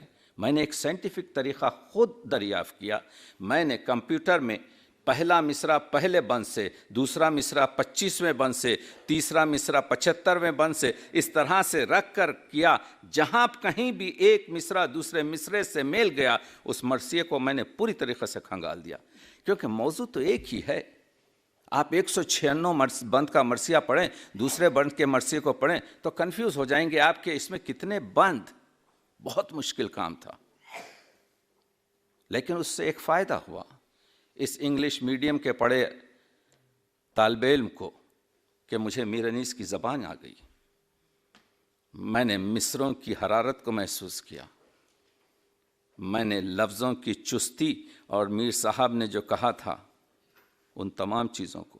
تو اس وقت مرثیوں کو میں کر رہا ہوں، اس وقت تقریباً 80 کے قریب مرثیے میں مہینے میں 1.5-2 مرثیے ان تمام مشکلات کے ساتھ ایک ایک مرثیہ رکھ کر، بعض وقت ایسا ہوا ہے رکھا حبیب ابن مظاہر نے ایک تیر۔ میر انیس کہتے ہیں میرے مرثیے میں بھرتی کا شعر نہیں ہوتا، حبیب مظاہر نے ایک تیر، تو کمان میں ایک ہی تیر رکھا جاتا ہے، 2 تیر نہیں رکھے جاتے۔ میں نے اصلی مرثیے سے اس کا مقایسہ کیا، حبیب مظاہر جھکے ہوئے تھے، رکھا حبیب ابن مظاہر نے جھک کے تیر، کمر خمیدہ ہے مرثیہ۔ اتنے مسائل ہیں، اس کی وجہ یہ ہے تحقیق اگر آپ کریں، وہ لوگ بیٹھے ہوئے کاتب جو یہاں پر لکھنؤ میں لکھ رہے تھے وہ خود موضوع تھے، تو وہ ایک ایک مصرے کو دیکھ کر کتابت نہیں کر رہے تھے، بلکہ وہ تقریباً 3-4 مصروں کو پڑھ کر ذہن سے لکھ رہے تھے۔ جب غازیان فوج خدا کام کر گئی، لاکھوں سے تشنہ کام لڑے نام کر. جب غازیان فوج خدا کام کر گئے, لاکھوں سے تشنہ کام لڑے نام کر گئے. یہ چھپا ہوا ہے. کیا اثر ہے؟ یہ میر انیس کا مطلب میں نے پڑھ دیا. صحیح کیا ہے؟ کیا غازیان فوج خدا کام کر گئے, لاکھوں سے تشنہ کام لڑے نام کر گئے. دیکھا آپ نے, نام کو کام, کام کو نام کرنے سے مصرع کہاں سے کہاں گرا. تو مرثیوں کو صحیح طریقے سے شائع کرنا شاید وہ میری زندگی کا سب سے اہم کام ہوگا. 8 سال سے لگا ہوا ہوں. فانی کی ایک کتاب پر میں 13 سال سے لگا ہوا ہوں, کیونکہ فانی دنیا کا اردو ادب کا تنہا شاعر ہے جس کو میر نے کہا تھا اور آگے چلیں گے دم لے کر. اس دم لے کر کو اگر کسی اردو کے شاعر نے پوری طریقے سے ثابت کیا ہے, مظلوم شاعروں کی لسٹ میں اس بر صغیر میں سب سے اول بیدل دہلوی ہے, دوسرے نمبر پر دبیر لکھنوی ہے, تیسرے نمبر پر فانی بدایونی ہے. ہم نے فانی کے ساتھ بہت ظلم کیا. 13 سال سے میں سمجھ رہا تھا کہ میں یہ کتاب کو 2 سال میں تکمیل کر دوں گا. شان الحق صاحب نے ایک مرتبہ کہا تھا کہ تقی دیکھو اس فانی کے اس 4,500 شعر جو ہیں, اس میں دیکھو کتنے شعر فانی کے موت کے فلسفے پر ہیں. لوگوں نے صرف ایک چھوٹا سا رشید صدیقی کے فانی نمبر میں ایک صفحے کے ریویو سے متاثر ہو کر فانی کو قنوتیت, افسردگی, رونے رلانے کا شاعر اور جوش نے ان کا خطاب بیوائے عالم کر دیا. نہیں, فانی اردو کا عظیم ترین شاعر ہے جس نے فلسفہ ممات اور فلسفہ حیات کی گفتگو کی ہے. یہ بتانے کی کوشش یہ کر رہا ہوں کہ اردو ادب کو ہم کو ان چیزوں کی ضرورت ہے. بعض وقت کام نہیں ہوتے. تو آپ نے دیکھا, میں شکریہ ادا کرنا چاہتا ہوں تمام اپنے دوستوں کا. اصل میں میرے ساتھ ایک المیہ یہ ہوتا ہے کہ میں جب آپ کے سامنے آ کے اپنا درد دل بیان کرتا ہوں تو تمام اپنے اساتذہ, تمام اپنے ہمکار, تمام میرے ہمدرد اور محبت کرنے والوں کے نام تک بھول جاتا ہوں. لیکن چاہتا یہ ہوں کہ دیکھیے, میں ایک ایسے ملک میں رہتا ہوں, نہ مجھے پہچانتا ہے نیبر, نہ میرے بچے بھی جانتے ہیں کہ اس کا باپ کیا کام کر رہا ہے. صرف اتنا معلوم ہے کہ یہ 2:30-3 بجے رات تک کام کرتا ہے, اس وجہ سے کہ جو ٹیلی فون میں خواجہ اکرام الدین کو کرتا ہوں اس وقت رات کے میرے پاس 2:30 بجتے. مسئلہ یہ ہے کہ میر انیس کے مرثیے کو پوری صحت کے ساتھ جس کے لیے ہم کام کر رہے ہیں, نہ اردو ادب میں کتاب پر آ رہا ہوں, مختصر بات کروں گا. میرا فارسی شعراء پر مطالعہ ہے, انگریزی سے میں آیا ہوں اردو اور فارسی کی طرف. کسی شاعر نے, ہر لفظ سند کے ساتھ کہہ رہا ہوں, 125 کے قریب مضامین بڑھاپے پر مختلف جہت سے میرے مطالعے میں کوئی شاعر نہیں. تو کیوں اردو ادب نے اس کوہ نور کو پیش نہیں کیا جس طریقے سے پیش ہونا چاہیے تھا؟ اب تک رشید کے مطبوعہ اشعار کی تعداد 7,500 ہے.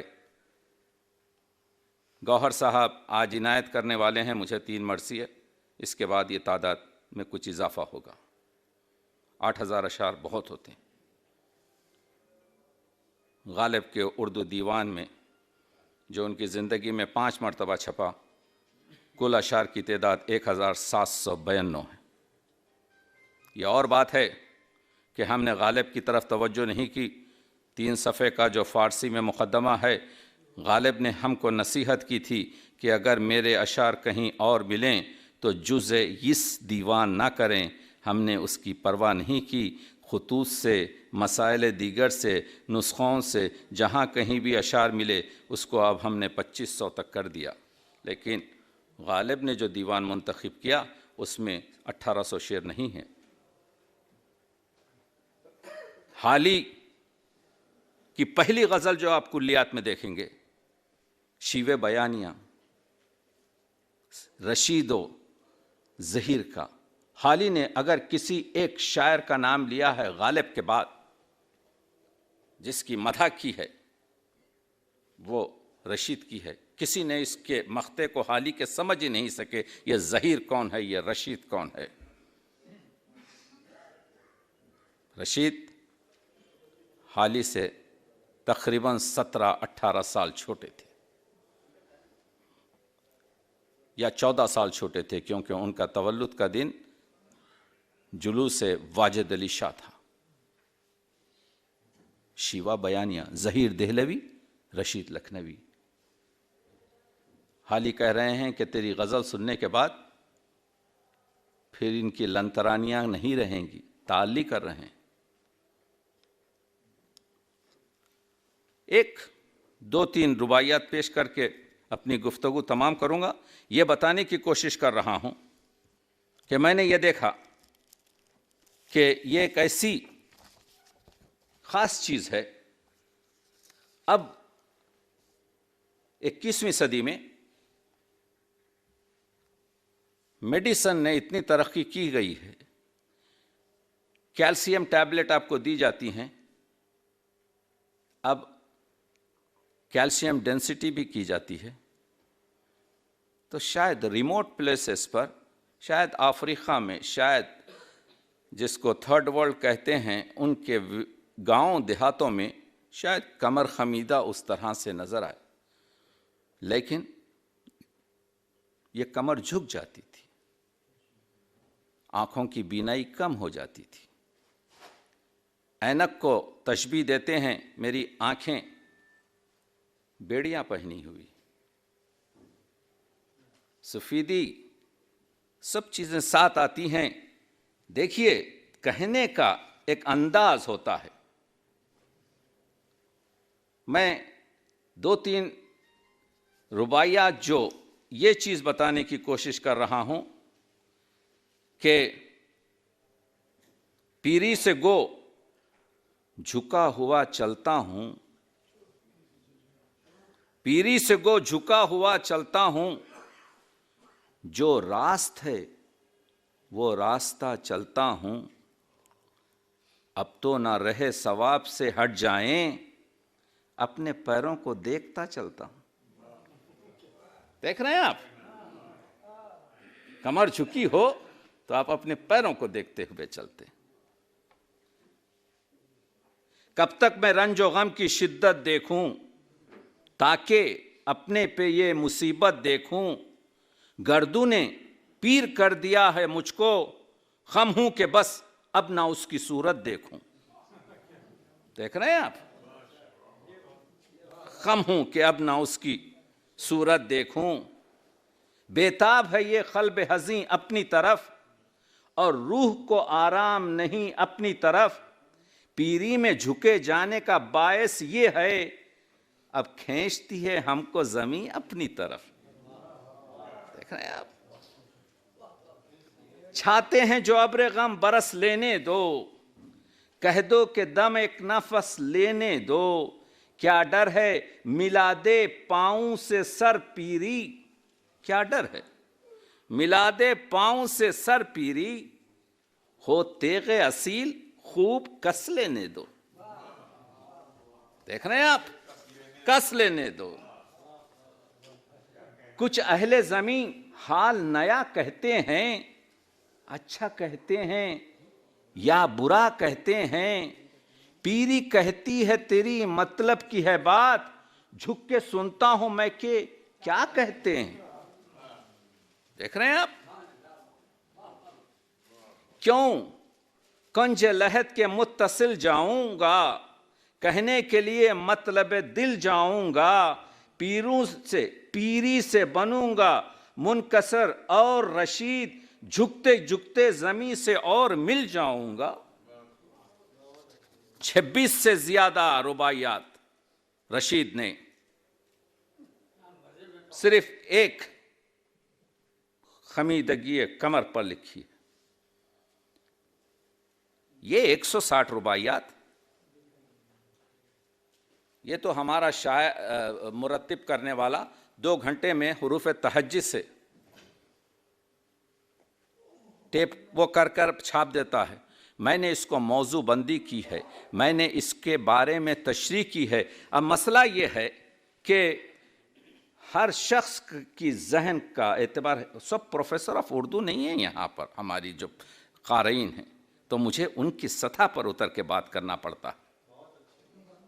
یہ آپ کے جو ہیں، جب آدمی جھک کے چپکے سے نکل جانا چاہتا ہے، دیکھیے دنیا سے سبھی برے بھلے جائیں گے، کیا خلق سے جز گناہ لے جائیں گے، پیری سے ہیں خم حشر میں دیکھے گا کون، جنت میں جھکے جھکے چلے جائیں گے. یہ دیکھ رہے ہیں آپ، جنت میں جھکے جھکے چلے جائیں گے. پیری میں سفر عدم کا ایک آفت ہے، جانا ہے دور ذوف میں دقت ہے، بے وجہ چھکا ہوا نہیں ہوں رشید، پاؤں سے پوچھتا ہوں کچھ طاقت ہے، پاؤں سے پوچھتا ہوں کچھ طاقت ہے، کچھ دل سے جھکے ہوئے کہا کرتے ہیں. دیکھیے یہ سنیے، بعض وقت کیا کیا ہے رشید نے، 3 پیری کے علامات کو ایک رباعی میں باندھا ہے. پیش کرتا ہوں. ہمارا جو یہ سسٹم ہے آئس کا، آنکھوں کا، اس میں ہمارے آنسو جو ہیں، آنکھ ہمیشہ پانی میں تر رہتی ہے، ورنہ ڈرائی آئس کہتے ہیں جس سے آپ کی آنکھیں جلنے لگتی ہیں. تو ایک چھوٹی سی نالی ہے جو ناک میں کھلتی ہے. یہ بڑھاپے میں ایک لمفوئڈ ٹشو کہتے ہیں، اس کے وجہ سے چھوٹی ہو جاتی ہے. تو آپ نے دیکھا ہوگا بڑھاپے میں آنسو جو ہے خود بخود آنکھوں سے بہتے رہتے ہیں. رشید نے اس سے فائدہ اٹھایا. کچھ دل سے جھکے ہوئے کہا کرتے ہیں، آنسو کی بات کر رہے ہیں، کچھ دل سے جھکے ہوئے کہا کرتے ہیں، آنسو بیکار بھی بہا کرتے ہیں، پیری کی عبادت کا معین نہیں وقت، پیروں کی عبادت، پیروں کی عبادت کا معین نہیں وقت، ہر وقت رکوع میں رہا کرتے ہیں، ہر وقت رکوع میں رہا کرتے ہیں. دیکھ رہے ہیں آپ دیکھ رہے ہیں کہ یہ مضامین آپ کے جو ہے پیری سے ہیں خم. یہ دیکھیے انداز، منکر نکیر آئے ہیں، حضرت رشید جواب دے رہے ہیں. پیری سے ہیں خم راہ جنا کیوں کر لیں، کیسے چلیں، ہماری کمر خمیدہ ہے، ہم جنت میں کیسے چلیں. پیری سے ہیں خم راہ جنا کیوں کر لیں، ایک عمر پھرے ہیں ہم ذرا دم بھر لیں، لیٹے ہیں لحد میں اے فرشتو نہ اٹھاؤ، چلتے ہیں ذرا کمر تو سیدھی کر لیں. دیکھ رہے ہیں، چلتے ہیں، محاورہ دیکھیے. تو آپ دیکھ رہے ہیں کہ یہ پیری سے میں جھکا ہوا نہیں ہوں، نزدیک دم فراق پاتا ہوں میں، ہستی سے عدم کی سمت جاتا ہوں میں، پیری سے نہیں ہوں خم سفر ہے نزدیک، دل بیٹھ گیا ہے جھک کے اٹھاتا ہوں میں. اور پیری میں دل بیٹھ جاتا. کہنے کا مطلب یہ ہے کہ اگر آپ اس کتاب کو پھر اس پر میں نے تقریباً کوشش یہ کی ہے کہ اس کی تشریح کی ہے، اور تشریح کر یہ بتانے کی کوشش کی ہے کہ جو چیز حضرت دانت بھی تو چلے جاتے ہیں بڑھاپے میں، آنکھوں کا نور بھی کم ہو جاتا ہے. تو اب یہ دیکھیے صورت وہ جوانی کے طلبگاروں کی، صورت وہ جوانی کے طلبگاروں کی، پیری سے ہوئی ہے شکل بیماروں کی. اسی وجہ سے ہم اپنے گھروں میں اپنی جوانی کی تصویریں لگاتے ہیں، اور تقی عابدی 15 سال سے اپنی کتاب پر جو ہے پرانی تصویر لگا رہا ہے. یہ بھی ہے ایک مسئلہ. تو وہی کیا کہہ رہے ہیں کہ نہیں، میں نے مغالطہ کیا، 5 سال پرانی لگا رہا ہوں آپ کے جو ہے، لیکن لیٹسٹ ابھی نہیں. صورت و جوانی کے طلبگاروں کی پیری سے ہوئی ہے شکل بیماروں کی، دندا جو گئے نور بھی آنکھوں کا گیا، دندا جو گئے نور بھی آنکھوں کا گیا، ساری تھی روشنی انہی تاروں سے۔ دانتوں کو جو ہے آپ کے تارے کہنا، یہ تشبیہ ہمارے پاس تھی، تو آپ دیکھ رہے ہیں کہ اب یہ دیکھیے اس زمانے میں دانت جب ہلتے تھے تو تار سے باندھتے تھے یہ دانتوں کو، تاکہ اس زمانے، یہ 125 سال پرانی بات ہے۔ تو اب دانتوں کے بارے میں بڑھاپے کے، مشہور تھی آب و تاب جن کی نہ رہے، مشہور تھی آب و تاب جن کی نہ رہے، پائے تھے جو بے بہا موتی نہ رہے۔ اب یہاں پر بصیرت کو تارے نگاہ کہا ہے، توجہ ہو اس پر۔ کب تارے نگاہ میں، کب تارے نگاہ میں بندھے تھے دنداں، جب وہ نہ رہا رشید یہ بھی نہ رہے۔ تو جب آنکھوں کی بینائی چلی گئی، جب تارے نگاہ چلا گیا، تو اس تارے نگاہ میں تو تار کا آپ ابہام دیکھیے، تار کا آپ تصرف دیکھیے، اس کو کہتے ہیں استادانہ مشق، اس کو کہتے ہیں۔ آج ہے کوئی اردو ادب میں جو اپنے آپ کو شاعر عظیم کہتے ہیں، ایک مصرع اس مصرے کی طرح سے کر دے تو جب سائی کرنا رشید کے در پر اردو ادب کے لیے افتخار کا باعث ہے۔ ان لوگوں نے نیکی کر کر دریا میں پھینک دیا ہے۔ یہ اور بات ہے کہ ہم 100 سال کے بعد اس چیز کی طرف رخ کر رہے ہیں۔ یہ ایسی چیز نہیں ہے۔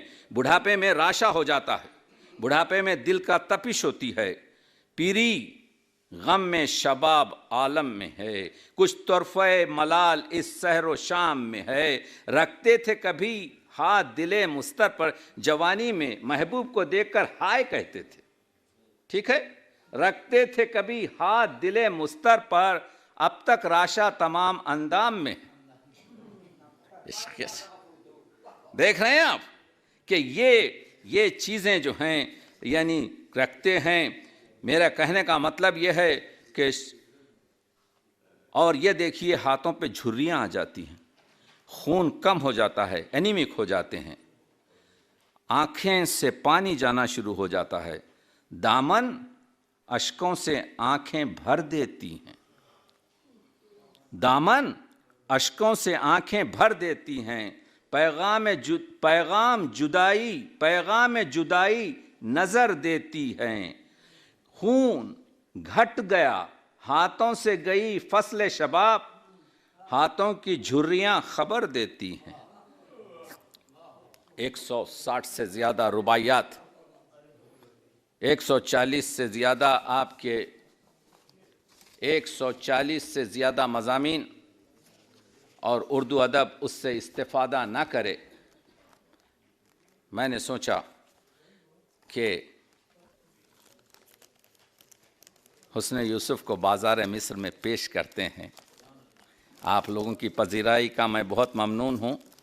میں نے آپ کا وقت اس لیے لیا کہ آپ اس کتاب کی طرف رخ کریں۔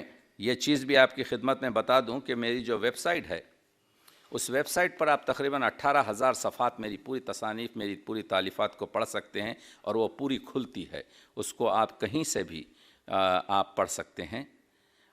لیکن ہم وقار رضوی صاحب کے ذریعے، جناب گوہر صاحب کے ذریعے، جناب مجرب صاحب کے ذریعے، میں بھول گیا جناب آصف عباس صاحب یہاں پر تشریف رکھتے تھے، تو آصف عباس صاحب نے بہت محبت کی، کیونکہ میں بڑا تنگ کرتا ہوں لوگوں کو، اور جس دعوت کا میں نے ذکر کیا کہ امیر انیس کی جو نواسے کو دی گئی تھی، جو سبط حسین صاحب کے پاس ہے تبرک، یہی نہیں بلکہ انگرکھا وغیرہ بہت سی چیزیں جو خود رشید کی ہیں وہ بھی یہاں پر موجود ہیں۔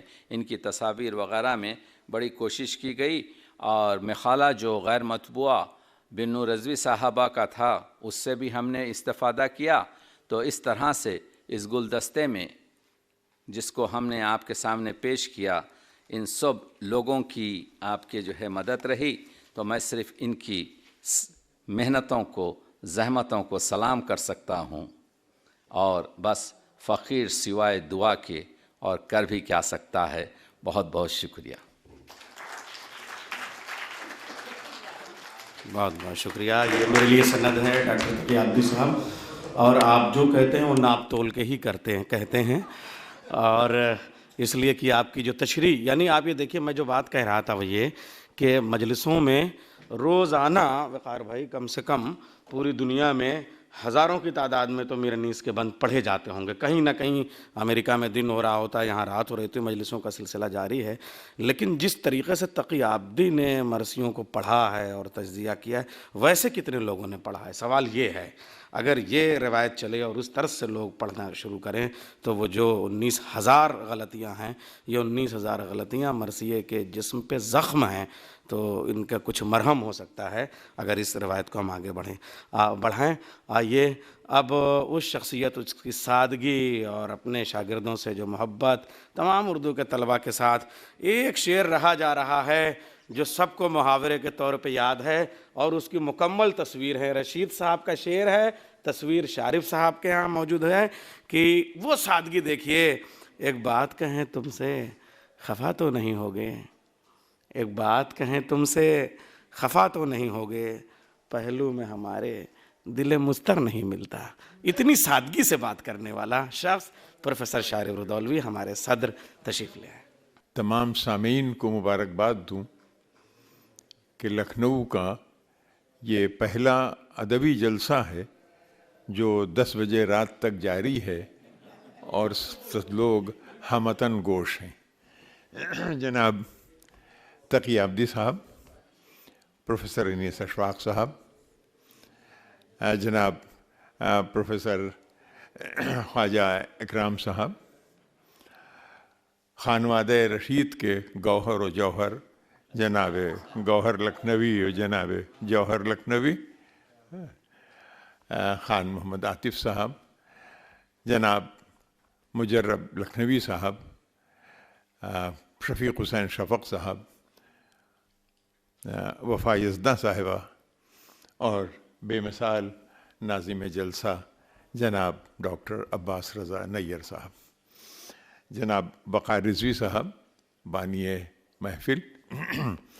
حضرات، وقت بہت ہو چکا ہے اور باتیں بھی آپ نے تقریباً سبھی سن رکھی ہیں، نہ اب اس کی گنجائش ہے کہ میں آپ کے سامنے ربائی پیش کروں، اور نہ اس کی گنجائش ہے کہ وہ سارے تعریفی کلمات ختم ہو چکے۔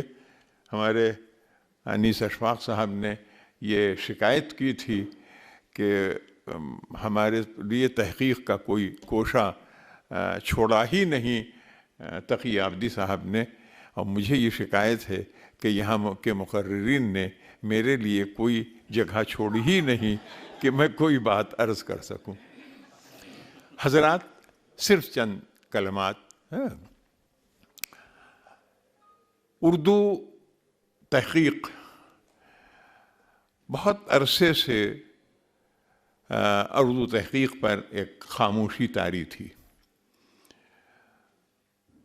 قاضی عبدالودود صاحب اور رشید حسن خان صاحب کے جانے کے بعد اردو تحقیق میں کوئی ایسا نام نظر نہیں آ رہا تھا، اس کے باوجود کہ یونیورسٹیز میں سینکڑوں طلباء تحقیق کے نام پر تحقیق کر رہے ہیں، لیکن جسے واقعتاً تحقیق کہتے ہیں وہ ہمارے یہاں خاموشی میں گرفتار تھی۔ تقی عابدی صاحب پہلے شخص ہیں کہ جنہوں نے اس خاموش سمندر میں پتھر پھینک کر ایک تلاطم برپا کر دیا، اور یہ تلاطم ایسا کہ کتاب پر کتاب آتی گئی۔ جہاں تک روایات رشید کا تعلق ہے، بہت سی باتیں آپ کے سامنے آئیں۔ تقی عابدی صاحب کی تحقیق کے سلسلے میں بھی یہ واقعہ ہے کہ اس کتاب میں سب سے بڑی بات یہ ہے کہ یہی نہیں کہ آپ کو رباعیات رشید میں اپنے مطالب کے اور میں اپنے محاسن کے پڑھنے کو ملیں گی۔ اس کے ساتھ ہی رشید سے متعلق جتنی چیزیں ہیں، شاگردان رشید ہیں، رشید کے اعزاء ہیں، رئیس کے بزرگ ہیں، ان سب کے بارے میں آپ کو ایک جگہ مل جاتا ہے۔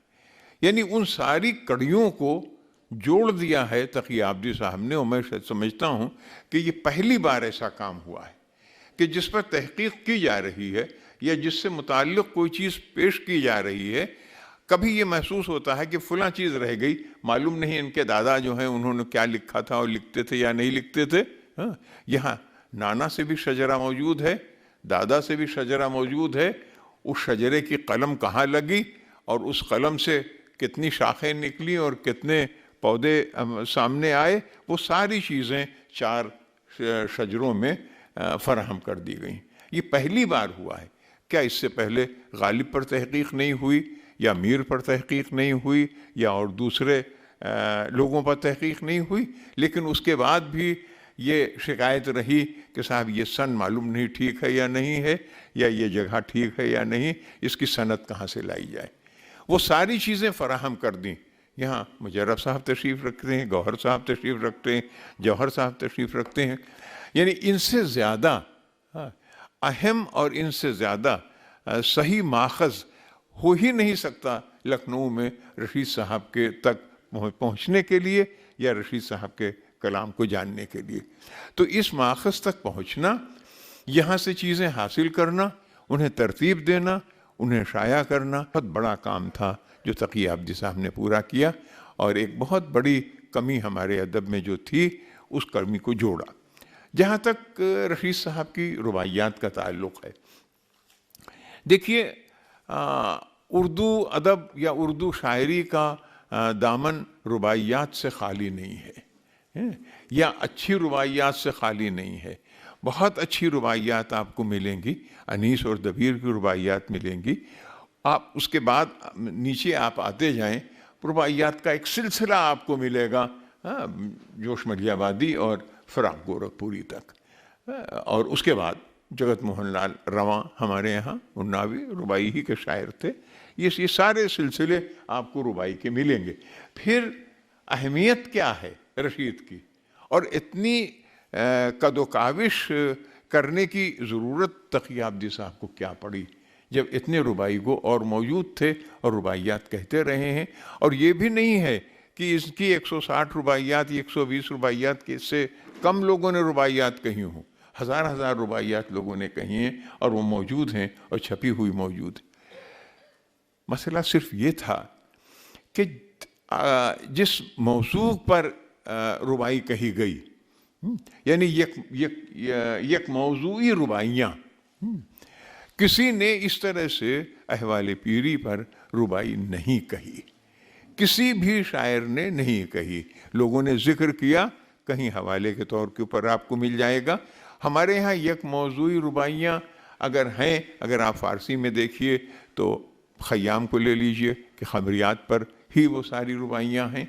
آپ یہاں دیکھیے تو آپ کو فراق کے ہاں روپ کے اوپر یک موضوعی رباعیاں مل جائیں گی، یہ سب ملیں گی۔ لیکن ان میں گنجائش ہے شاعر کے لیے اپنی فکر میں ادھر ادھر جانے کی ان موضوعات پر۔ احوال پیری ایک ایسا موضوع ہے جو بندھا ہوا ہے، صرف آپ پیری کے علاوہ کسی چیز کا ذکر نہیں کر سکتے۔ جھک کر چلنا، خم ہو جانا، پیری کی جو علامتیں ہیں وہ چند علامتیں ہیں، اور ان چند علامتوں پر ایک موضوعی اتنا زبردست ذخیرہ، جس میں مطلب مضمون آفرینی کی انتہا ہے رباعیات میں۔ یہ جو رشید صاحب کے ہاں آپ دیکھتے ہیں، یہ جو مضمون آفرینی ہے، انہوں نے کہا ہے، میں اس وقت آپ کے پاس حوالے تو نہیں دے رہا ہوں اس لیے کہ وقت اتنا نہیں ہے، لیکن یہ کہ مضمون آفرینی کا میں عرض کر رہا تھا کہ مضمون آفرینی ایسی زبردست ہے کہ ایک چھوٹے سے موضوع پیری کو لے کر انہوں نے اتنی زبردست رباعیاں کہیں، اور زبان کا جو لطف ہے وہ تو بالکل بس صحیح ہے کہ ظاہر ہے کہ یہ زبان جو ہے وہ انیس کی زبان بولتی ہے۔ خود انہوں نے کہا ہے کہ مشتاق کلام انیس کا مجھ سے سنے، گویا ہے زباں ان کی دہن میرا ہے۔ تو یہ جو دہن میرا ہے کا دعویٰ رشید نے کیا ہے، تو یہ ایسا نہیں ہے کہ صرف شعری دعویٰ ہے یا تعلی ہے، بلکہ واقعتاً ابھی آپ سے جھکے جھکے چلے جائیں گے۔ انیس کی جو لسانیات یا انیس کی جو زبان ہے، آخر وہ فرق کیا ہے، کیوں ہمیں وہ بہت متاثر کرتی ہے؟ اس لیے کہ ہمارے دل سے قریب ہے، ہماری اپنی بول چال سے اور ہماری زندگی سے قریب ہے۔ وہ تمطراق والی زبان نہیں ہے، ایسی زبان نہیں ہے جس کو ہمیں سمجھنے یا سمجھانے کے لیے اودھی کا لفظ استعمال کرنے میں انیس کو کوئی فرق نہیں پڑتا، انیس کو عام بازاری لفظ استعمال کرنے میں کوئی فرق نہیں لگتا، کچھ بھی نہیں۔ وہ شخص تو ماہر ہے، جس جگہ جس لفظ کو رکھ دے گا وہی وہ نگینہ بن جائے گا۔ تو یہی ہنر رشید کو انیس سے ملا۔ دوسرے شعراء جن کے ہاں ساقی نامہ ہے، ساقی نامہ کا پیوند معمولی چیز نہیں ہے، اس لیے کہ مرثیے کا موضوع بالکل الگ ہے، اور اس میں آپ ایک بالکل علیحدہ موضوع لے آئیں ساقی نامے کا، اور اس کو آپ موضوع مرثیہ سے پیوند کر سکیں، تو یہ ایک بہت بڑا ماہرانہ اور بہت بڑا کمال تھا کہ جو ان شاعروں نے کیا، خاص طور پر رشید صاحب کے ہاں تو جس طرح سے وہ پائبند ہے، اور جس طرح سے ساقی نامے سے پھر گریز ان کے یہاں بنتی ہے، وہ بہت عجیب و غریب ہے، پڑھنے سے تعلق رکھتی۔ بہرحال وقت نہیں ہے، میں پھر ایک بار آپ کے حسن سماعت کا شکریہ ادا کرتا ہوں۔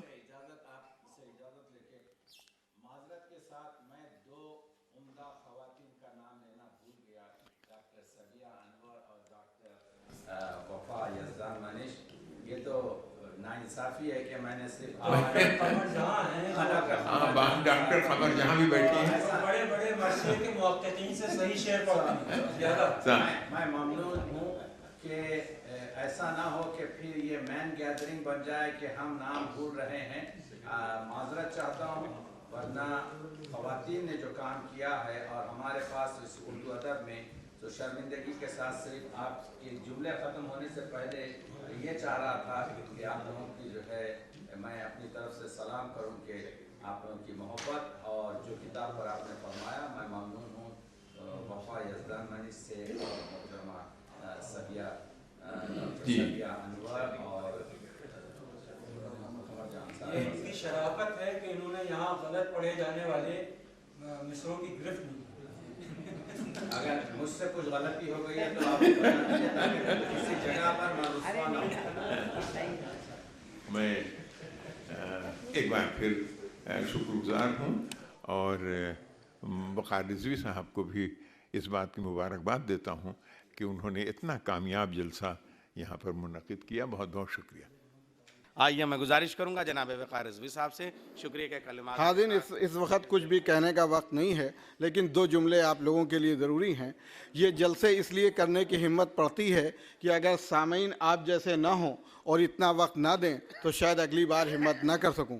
پہلی بار آپ لوگوں کے سامنے آیا تھا اس لکھنؤ میں، آپ سے اختلاف جب تھا تو اتحاد کو لے کے خان عاطف صاحب، شارف صاحب، پروفیسر جمال نصرت صاحب، یاسین صاحب اور شفق صاحب، یہ پہلے دن سے جتنی بھی میٹنگ ہوئی سب ہمارے ساتھ رہے۔ کوشش یہ کیا کہ ڈاکٹر تقی عابدی صاحب کا یہ جلسہ کیوں کیا اس لیے بتا دوں۔ جب مجھے پتہ چلا کینیڈا میں اتنی دور بیٹھا ہوا کوئی شخص میر انیس، دبیر اور رشید کے مرثیوں پہ اتنا کام کر رہا ہے، اور اس نے وہاں رہنے کے باوجود لکھنؤ کے بارے میں اس کا یہ خیال ہے اور اتنی محنت کر رہا ہے، تو ایک اردو رائٹرز فورم جو بنائی تھی، چونکہ اودھ نامہ اخبار نکالتا ہوں تو اودھ سے تعلق ہے، تو میں نے سوچا کہ ان کا جو کتاب ہے وہ آپ لوگوں کے سامنے لاؤں۔ کسی چیز کی زیادتی مشکل پیدا کرتی ہے۔ تمام ریومرز، افواہیں یہ آنے لگیں کہ یہ کچھ پروفیشن ہے ان کا، یہ کام یہ کرنے لگے جلدی جلدی یہ کام کرنے کے لیے، تو آپ کو یہ واضح کر دوں اس میں کسی طریقے کا آج تک جتنے اب کئی جلسے ہو گئے ہیں نا، تو آدمی اتنی جلدی جلدی جلسے نہیں ہوتے. میں نے کسی سرکاری ادارے سے، کسی پرائیویٹ ادارے سے آج تک ایک بھی پیسہ کسی طریقے کا کوئی بھی مدد نہیں لی، اور آئندہ آگے بھی نہیں لوں گا. لیکن ہاں اتنا ضرور کہا کہ جس کا جلسہ ہو، یہ سامعین جو 3 گھنٹے بیٹھتے ہیں ان کو کم سے کم کتاب تو مل جائے. ڈاکٹر تقی آبدی صاحب نے وعدہ کیا جتنے لوگ آئے ہیں جن کو نہیں ملی ان تک کتاب پہنچ جائے گی. اگلا جو جلسہ 11 تاریخ کو شبی زہرا حسینی صاحب کی کتاب سحر ہونے تک کی ہے، جب ان سے پہلی بار انہوں نے کہا تو میں نے پہلے ان سے کہا کہ 100 کتابیں آپ بھیج دیں، اگر ہمارے سامعین کے لیے وہ کتابیں ہوں گی تو جلسے کی بات ہوگی. تو انہوں نے بنا کسی دیر کیے پہلے 100 کتابیں بھیج دیا. اس کے بعد میں نے اعلان یہ کیا کہ 11 تاریخ کو ہے. ابھی پروفیسر قمر جہاں صاحبہ کو میں نے وہ کتاب نہیں دیا ہے، لیکن ان کا نام اس میں ڈال لیا ہے. وہ کتاب میں آپ پیش کر دوں گا. آشا صدیقی صاحبہ، پروفیسر جمال نصرت صاحب، ڈاکٹر صبیہ وہ چلی گئی ہیں، وہ اس میں رہیں گی. آپ سب سے پھر ایک بار درخواست ہے، اب جب بھی آپ لوگ تشریف لائیں گے تو آپ کو جس کتاب کا رسم اجرا ہوگا وہ کتاب ضرور ملے گی. نہیں، تقی آبدی صاحب نے وعدہ سب کے سامنے کیا ہے، ان کی کتابیں آپ سب لوگوں کو بہت جلد ملیں گی. 8 مارچ کو ایک جو جلسہ ہمارا ہوتا ہے سال میں 4 پروگرام، اس دن یوم خواتین کا پروگرام ہے لکھنؤ یونیورسٹی میں مدن موہن مالویہ ہال میں، شام کو ٹھیک 6:30 بجے، وقت کی پابندی کے ساتھ. آپ لوگوں سے درخواست کرتا ہوں اس میں بھی آپ لوگ ضرور تشریف لائیں. بہت بہت شکریہ.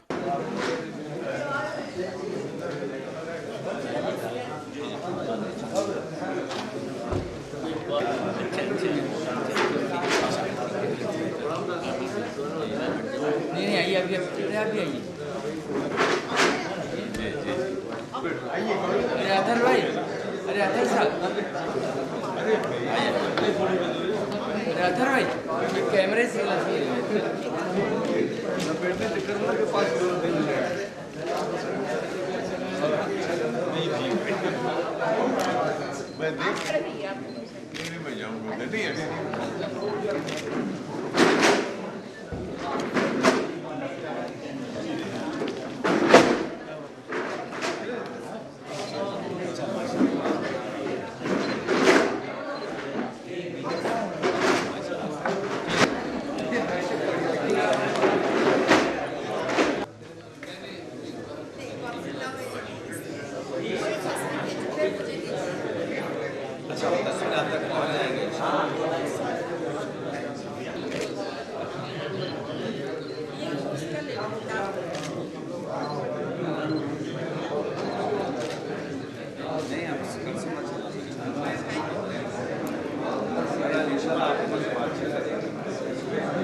کتاب دیتے ہوئے ریڈی بنا ایک آپ کو بھی دیتا ہوں. بہت شکریہ.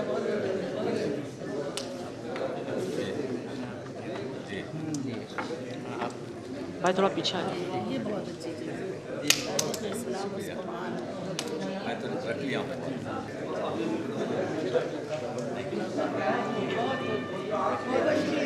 اللہ تعالیٰ آپ کی لمبی عمر کو کرے.